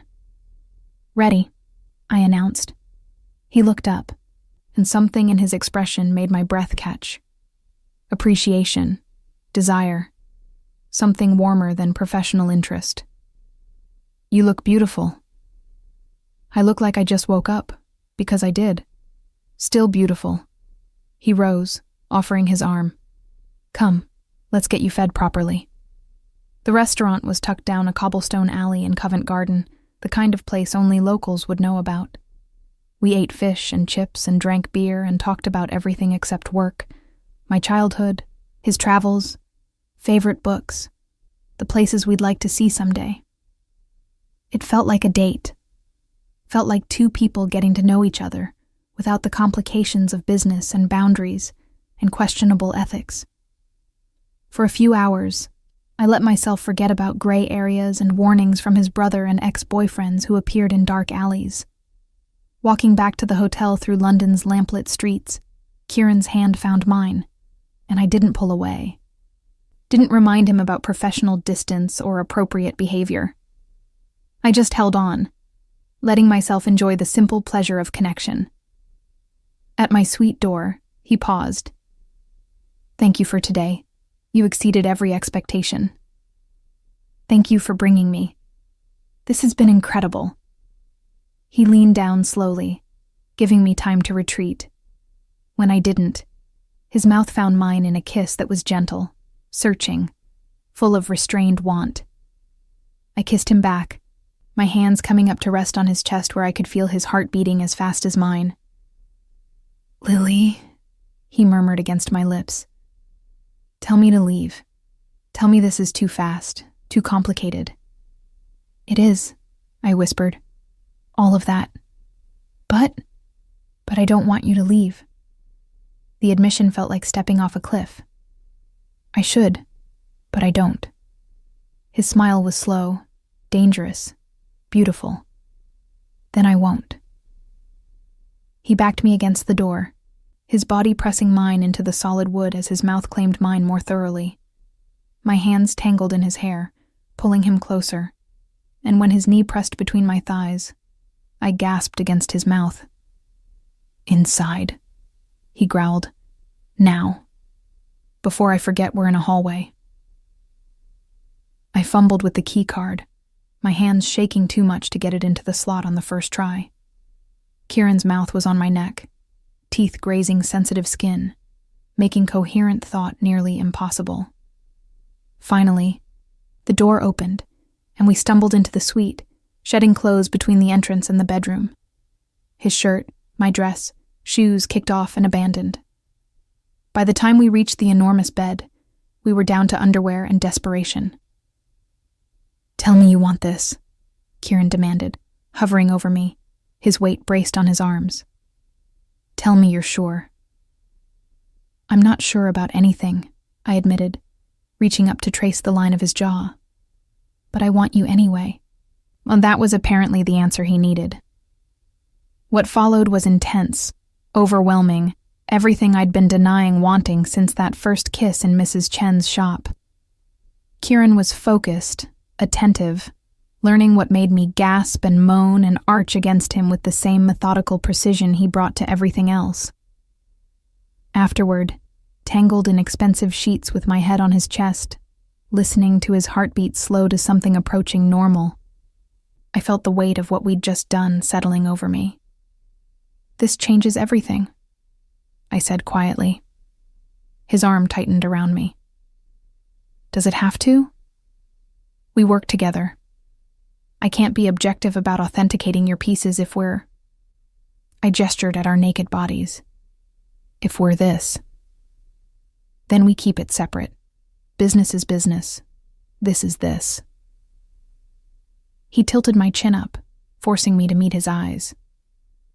"I won't let what's between us compromise your professional integrity, and I won't use our personal relationship to influence your assessments. Can you really keep those worlds separate? I've been doing it for years." His smile was slightly bitter. "Besides, Isabella and I were involved for months while working together. If I could maintain professional boundaries with her, I can certainly do it with you." Isabella, the reminder of his ex-lover felt like cold water. "You never told me what happened between you two." She wanted more than I could give. Power, position, permanence. I wanted her expertise and her body in that order. Eventually, the discrepancy became untenable. Sounds romantic. It was honest, which is more than most relationships can claim. He pulled me closer, his nose buried in my hair. "With you, I want to try for something different. Something real, if you'll let me." I should have said no. Should have recognized this for the complication it was. Instead, I nestled into his warmth and let myself believe, just for tonight, that wanting could be enough. We returned to New York on Monday afternoon, and reality reasserted itself with uncomfortable speed. The magical bubble of London, the Tudor estate, the expensive dinners, the night we'd spent tangled in hotel sheets, evaporated the moment we stepped back into the familiar chaos of JFK Airport. Kieran had meetings scheduled immediately, so Anton drove me straight home to my shabby apartment that felt even smaller and more depressing after the luxury of the Mayfair Hotel. I unpacked mechanically, trying to process everything that had happened, everything that had changed. My phone buzzed with a text from Mrs. Chen. "Welcome back. How was London? Need you tomorrow if possible. Estate sale treasures to catalog."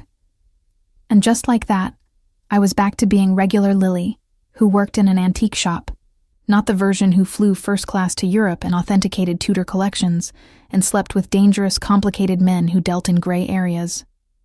The problem was, I wasn't sure which version was real anymore. Over the next 2 weeks, I settled into a strange double life.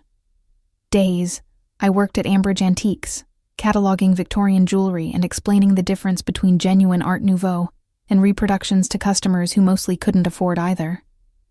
Evenings and weekends, I consulted for Kieran, authenticating pieces for upcoming auctions, researching provenance for private sales, occasionally accompanying him to estate assessments in Connecticut and upstate New York.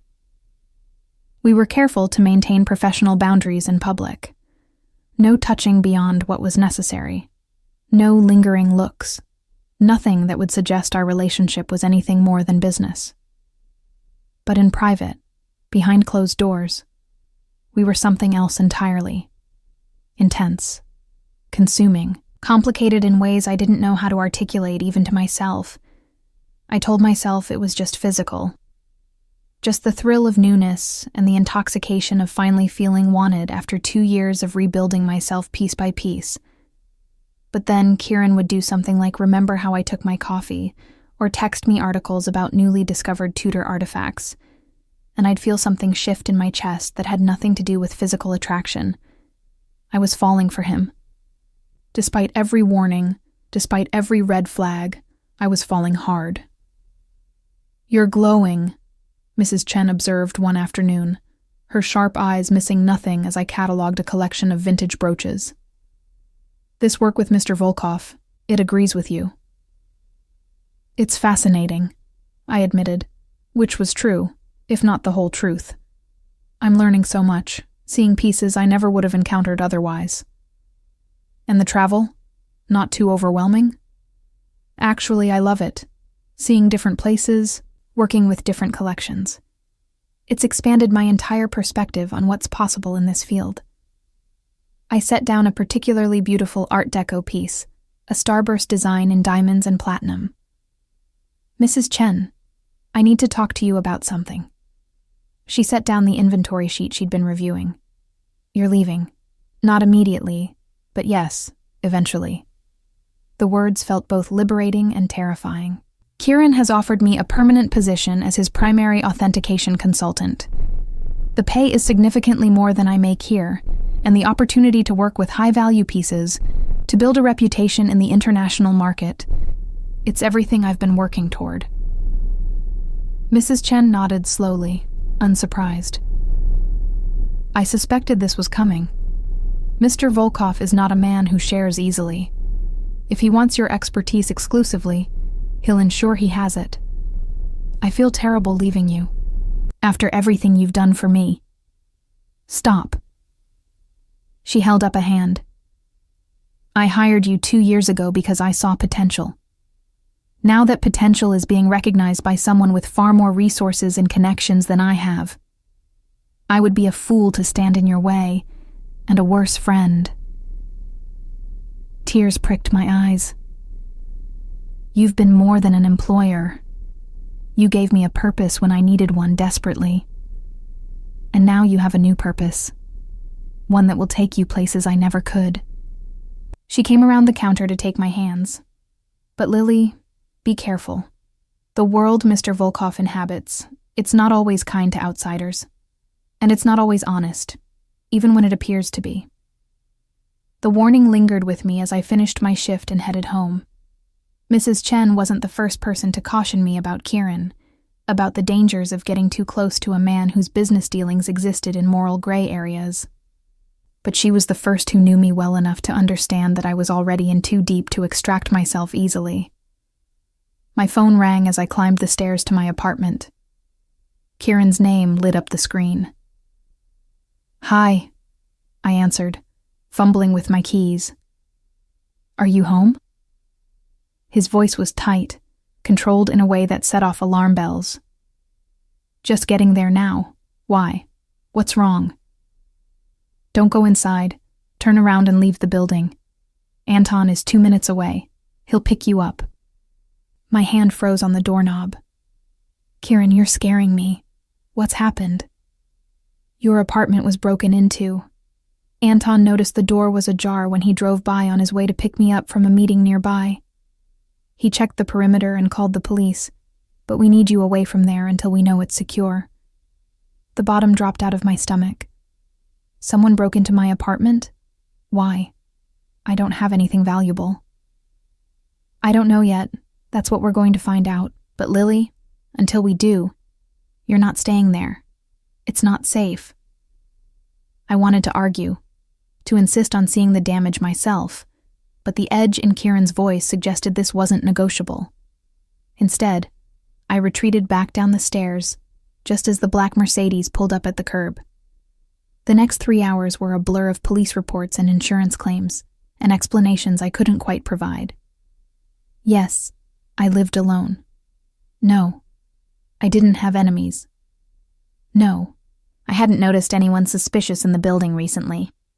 The robbery appeared random. Electronics gone, some jewelry I'd left on my dresser, cash from a jar in my kitchen. Typical opportunistic burglary, the responding officers assured me. Except my door hadn't been forced. Someone had used a key or picked the lock with professional skill. And according to the building supervisor, no other apartments had been hit, just mine. Not random, Kieran said flatly when the police finally left.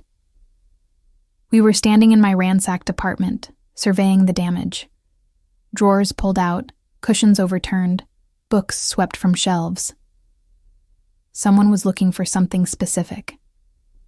But what? I don't have anything anyone would want. I picked up a photo frame that had been knocked to the floor, my grandmother and me at her shop, both of us grinning at the camera.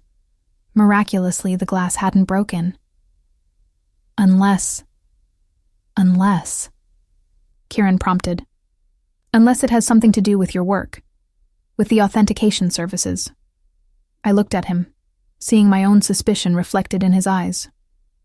Someone who thinks I might have information about pieces you handle, or documentation, or who wants to send me a message through you. His jaw tightened. This is exactly what I was worried about. Why I wanted you in a more secure location. You think someone targeted me because of you? I think someone wanted to intimidate you, make you feel vulnerable, possibly plant surveillance equipment while making it look like a standard burglary. He pulled out his phone. I'm having a team sweep this place for bugs and cameras. In the meantime, you're not staying here. Where am I supposed to go? A hotel? The thought of spending my savings on hotel rooms made me want to cry. My penthouse. I have guest rooms. You'll have complete privacy, but the building has 24-hour security, doormen who actually pay attention, and technology that makes unauthorized entry virtually impossible. I opened my mouth to refuse, to insist I could handle this myself. Then I looked around at my violated space, at the evidence that someone had touched all my things, invaded my private sanctuary. The thought of sleeping here, of lying in that bed, knowing someone had been rifling through my belongings, made my skin crawl, just until I can find a new place, I heard myself say. Maybe a week, 2 at most. Kieran's expression suggested he thought it would be longer than that, but he simply nodded. Pack what you need. Everything else can be dealt with later. By midnight, I was installed in one of Kieran's guest rooms, a space 3 times the size of my entire apartment, with its own bathroom and a view of the city that would have been breathtaking if I'd had the energy to appreciate it. Kieran had left me alone after showing me where everything was, respecting my need for space to process. I sat on the edge of the bed, still fully clothed, trying to decide if I should unpack, or if that would feel too much like admitting this was more than temporary. A soft knock made me look up. Kieran stood in the doorway, changed into casual clothes, jeans and a worn t-shirt that made him look younger, less intimidating. I made tea, he said, holding up 2 mugs. Thought you might want some. Tea, because that's going to fix everything.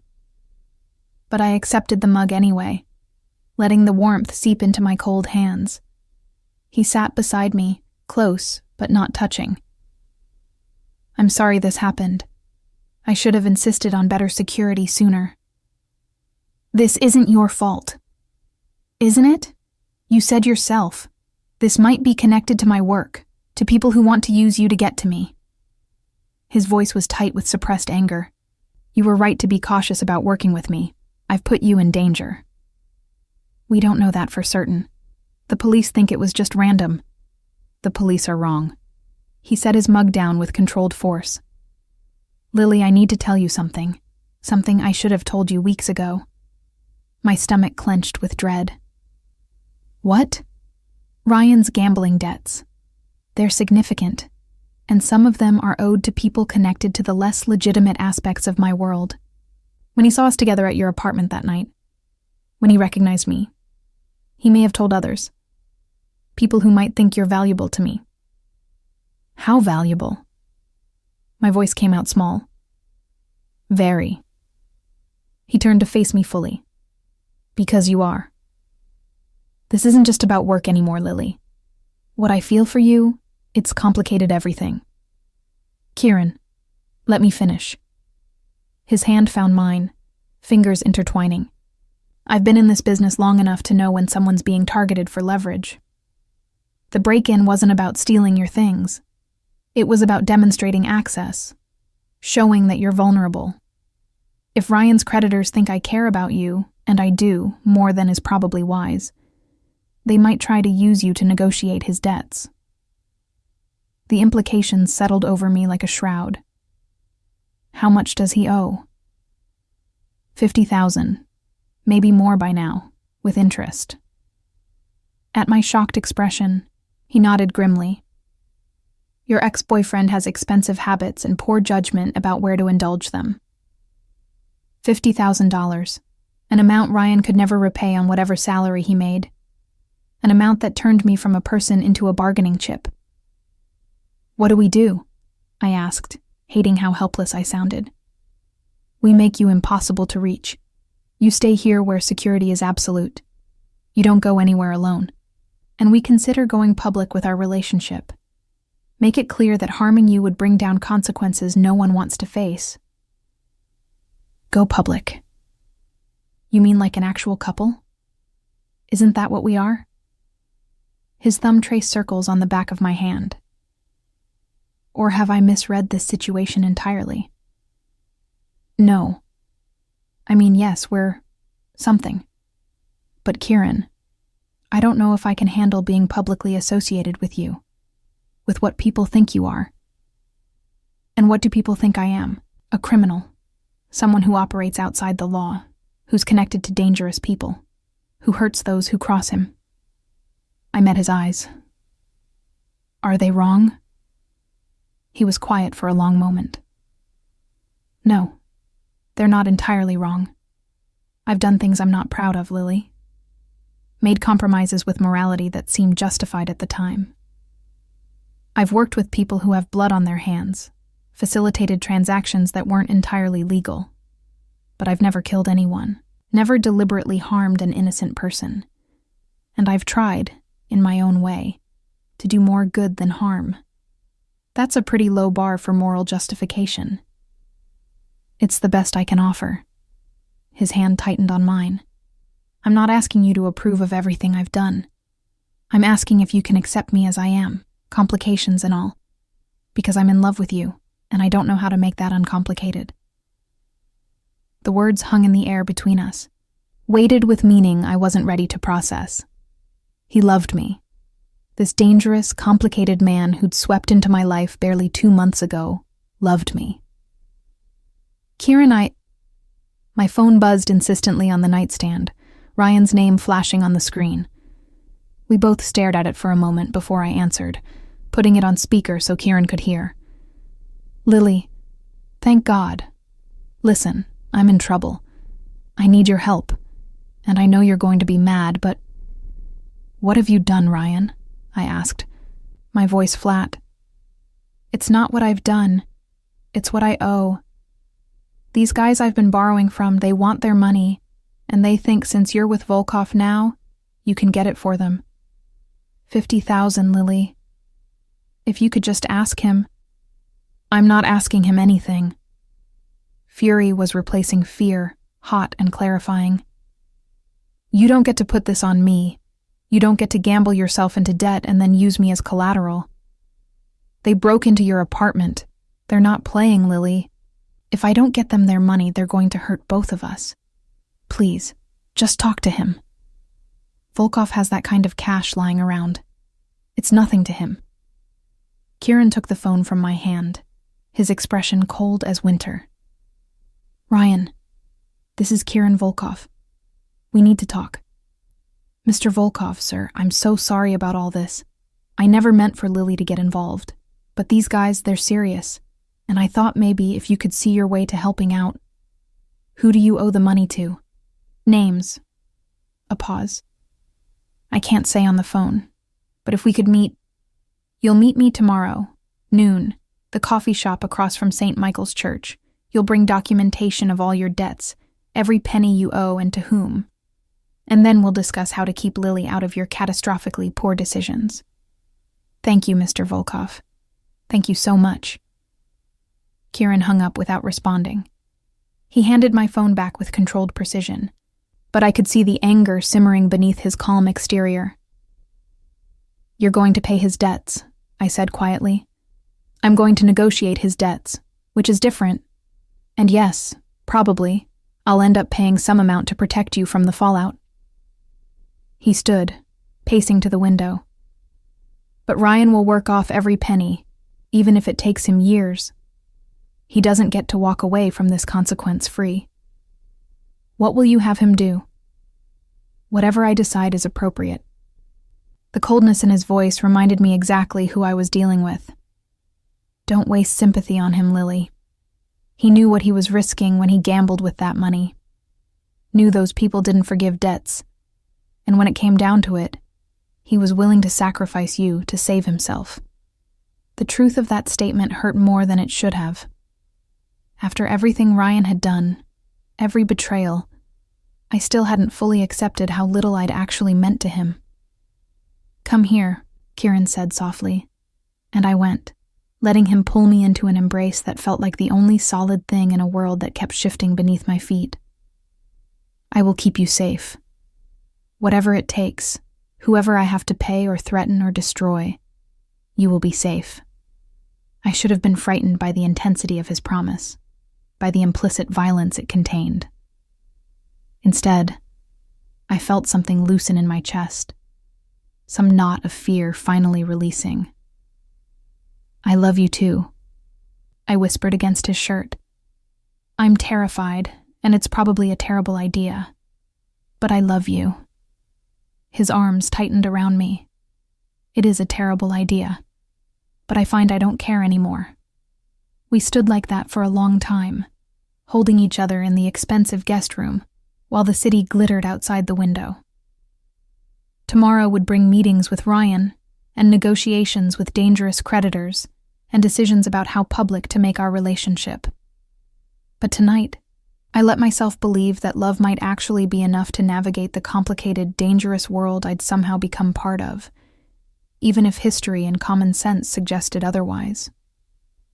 The meeting with Ryan happened as scheduled, in the coffee shop across from St. Michael's Church, where I'd sought sanctuary the night of the auction. Kieran insisted I come along, said it was important that Ryan understand I wasn't just a passive victim in this situation, but an active participant in its resolution. Father Thomas was there too, at my request. If we were going to negotiate with dangerous people about blood debts, I wanted someone present who represented something other than violence and moral compromise. The priest had agreed immediately, his weathered face grave, but unsurprised when I'd explained the situation over the phone. Ryan looked terrible when he arrived, hollow-eyed and unshaven, wearing the same clothes I'd seen him in a week ago. He flinched when he saw Kieran, but his gaze on me was pleading, desperate. Lily, thank you for coming. I know I don't deserve... You're right, you don't. I kept my voice level, refusing to give him the satisfaction of seeing how much this hurt. Sit down. Let's get this over with. We arranged ourselves around a corner table. Kieran positioned himself between Ryan and me, a physical barrier that felt both protective and possessive. Father Thomas sat across from us, his presence a reminder of the moral stakes everyone else seemed eager to ignore. "Documentation," Kieran said without preamble, extending his hand. Ryan fumbled with a crumpled envelope, producing several pieces of paper covered in scrawled numbers and names. Kieran scanned them with professional efficiency, his expression darkening with each page. 73,000 total, he said finally.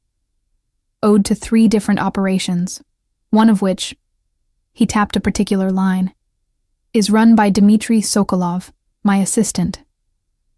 Ryan's face went white. "I didn't know. I swear I had no idea he worked for you." "That's because you don't think, Ryan. You never have."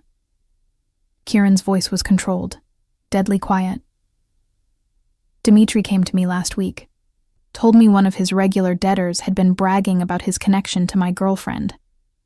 He asked if he should adjust the collection approach accordingly. I told him to proceed normally, thinking you'd learn a valuable lesson about consequences."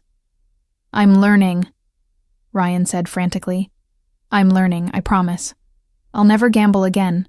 I'll pay back every penny." "How?" I interrupted. "With what money? What job do you even have right now?" His silence was answer enough. Whatever employment he'd maintained after our breakup had apparently fallen apart along with everything else.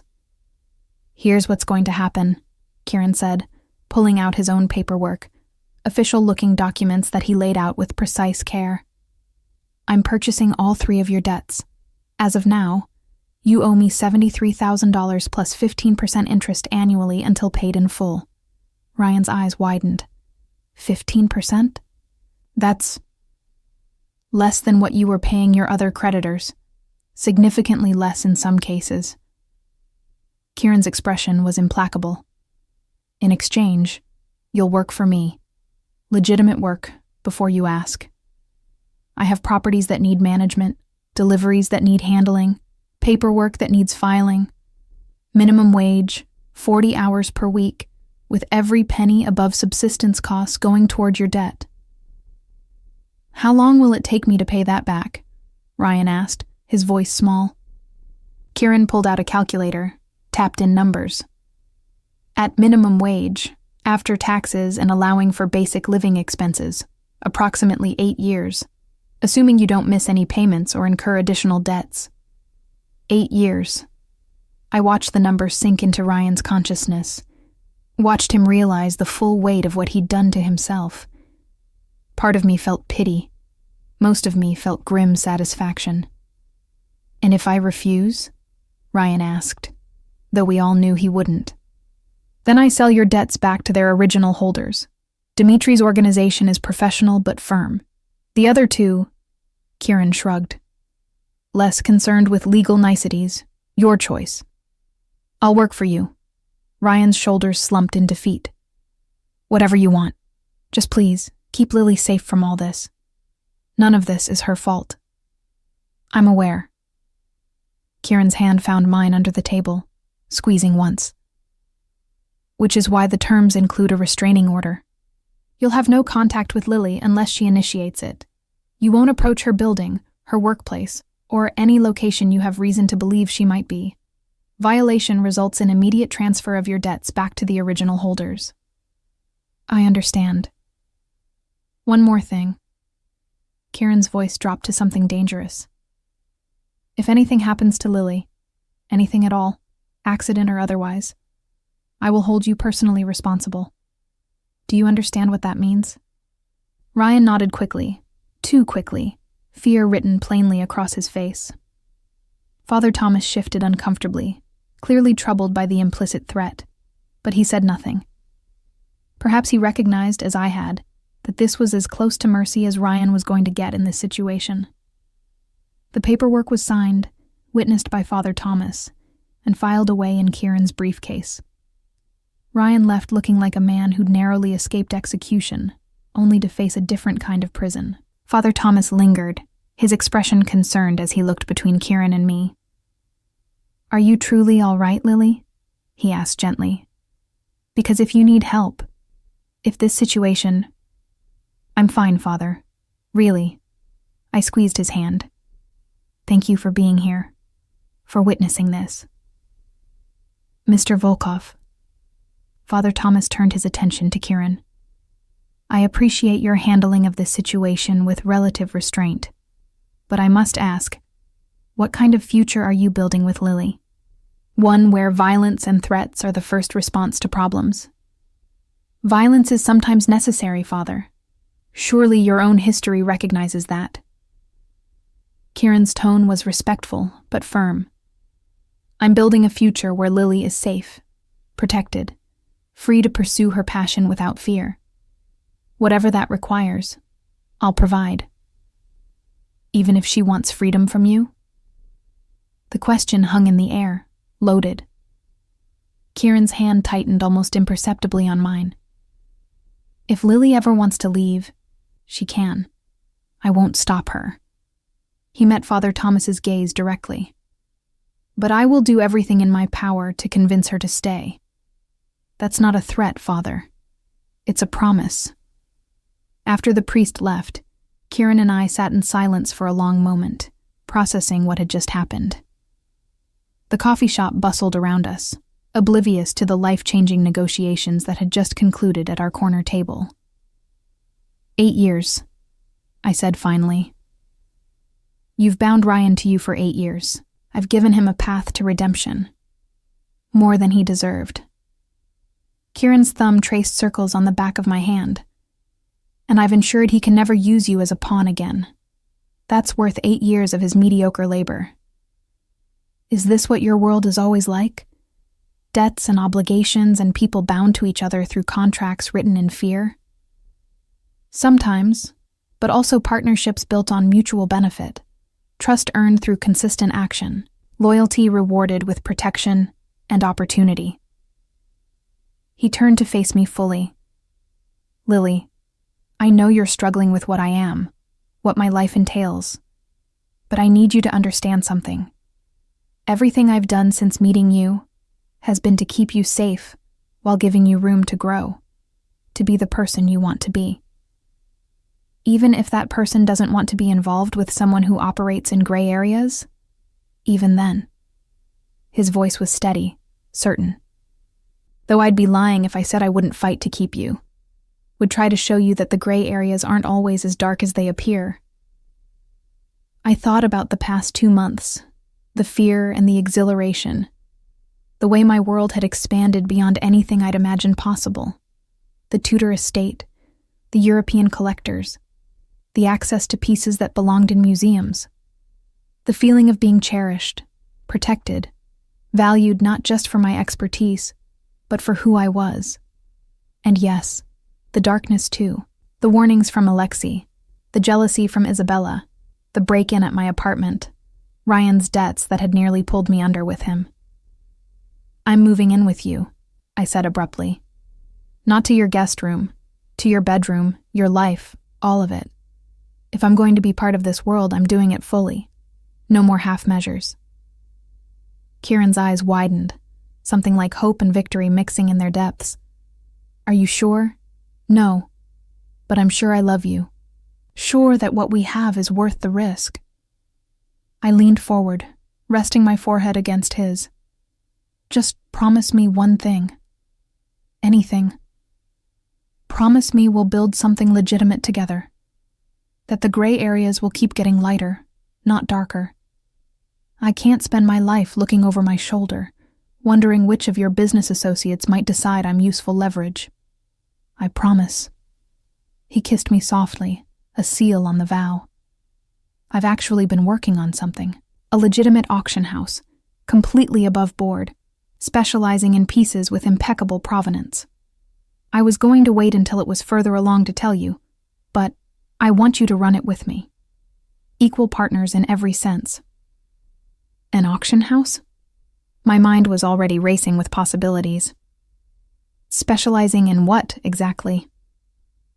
Whatever you think the market needs. Whatever you're passionate about. He pulled out his phone, showing me architectural renderings of a beautiful space in Lower Manhattan. I purchased the building 6 months ago. Been renovating it slowly, trying to decide exactly what I wanted it to be. Now I know. You're doing this for me? I'm doing this for us. And because you're right, the gray areas need to get lighter. I've been moving in that direction for years, trying to legitimize more of my operations. You're giving me the motivation to accelerate that process. Over the next 3 months, we built something extraordinary. The auction house, Reyes and Volkov Fine Antiquities, opened in February to immediate acclaim. Our first auction featured the Tudor estate pieces we'd assessed in London, along with several collections Kieran had been holding for exactly this purpose. I discovered I had a gift for curating, for selecting pieces that told stories and attracted serious collectors. Kieran's connections brought in consignments from across Europe, each one meticulously documented, each provenance researched until I was satisfied of its legitimacy. Mrs. Chen attended the opening, beaming with pride.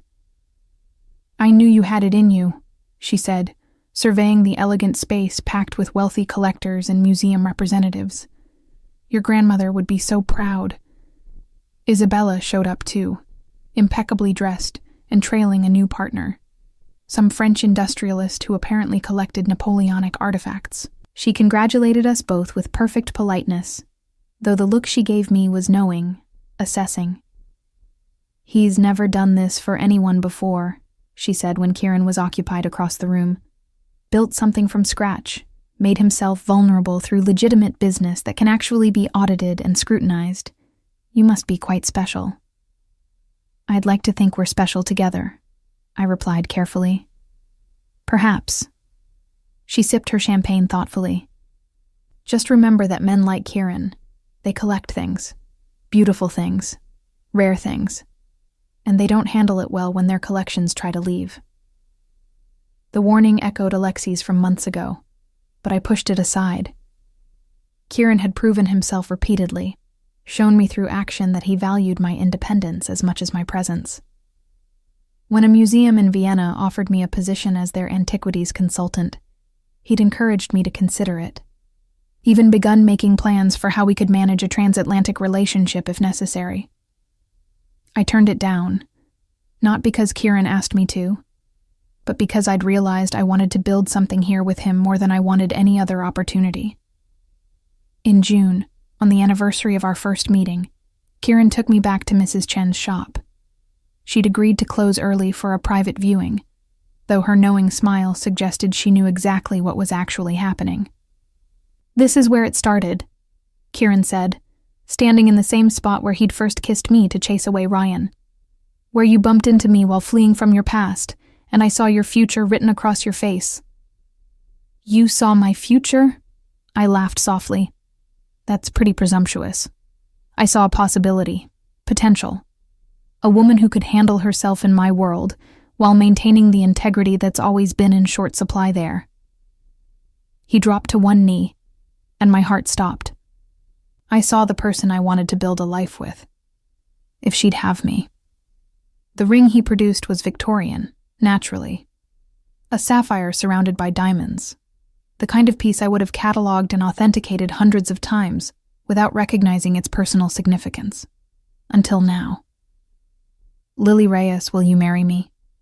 Will you continue building this life we've started, making the gray areas lighter together, creating something legitimate and real that we can be proud of?" I looked down at him. This dangerous, complicated man who'd upended my life and rebuilt it into something better than I'd ever imagined possible. At the shop where I'd hidden from my past and stumbled into my future.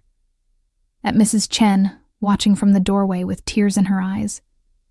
"Yes," I said, dropping to my knees so we were eye level. "Yes, I'll marry you. I'll keep building with you. I'll be your partner in everything." He slid the ring onto my finger, and it fit perfectly. Of course it did. Kieran was nothing if not thorough in his research, his planning, his approach to acquiring what he wanted. But as he pulled me into a kiss that tasted like promises and possibility, I realized something important. I'd acquired him too. Piece by piece, kiss by kiss, choice by choice. I'd collected this man as thoroughly as he'd collected me. And together, We'd built something neither of us could have created alone. 3 years later, I stood in our auction house, our third location, this one in Paris, watching Kieran negotiate with a particularly stubborn German collector. He was in his element, charming and ruthless in equal measure, and I still felt that same flutter of attraction I'd experienced the first time I saw him examining pocket watches in Mrs. Chen's shop. My phone buzzed with a message from our London office. The Italian Renaissance collection we'd been pursuing for months was ready for authentication. Could I come next week? I looked down at my left hand, at the Victorian sapphire that had been joined by a simple platinum band. Thought about the life we'd built. Complicated, sometimes ethically ambiguous, always interesting. The auction houses were thriving. Our reputation for impeccable authentication, bringing in clients from around the world. And yes, occasionally Kieran still dealt in those gray areas. But they were getting lighter, just as he'd promised. The contacts from his darker past were gradually being replaced by legitimate dealers and museum representatives. The questionable provenances were becoming clearer, more defensible. We were building something good, something real. Kieran caught my eye across the room and smiled, that slow, dangerous smile that still made my heart race. He excused himself from the collector and crossed to me, his hand settling at the small of my back with familiar possession. "What are you thinking about?" he murmured. "How far we've come from that first kiss. How you covered my mouth to silence my panic and ended up changing my entire life. Any regrets?" I looked around the Paris auction house, at the life we'd built together, at the future still unfolding before us with all its complications and possibilities. "Not even one," I said, and kissed him again.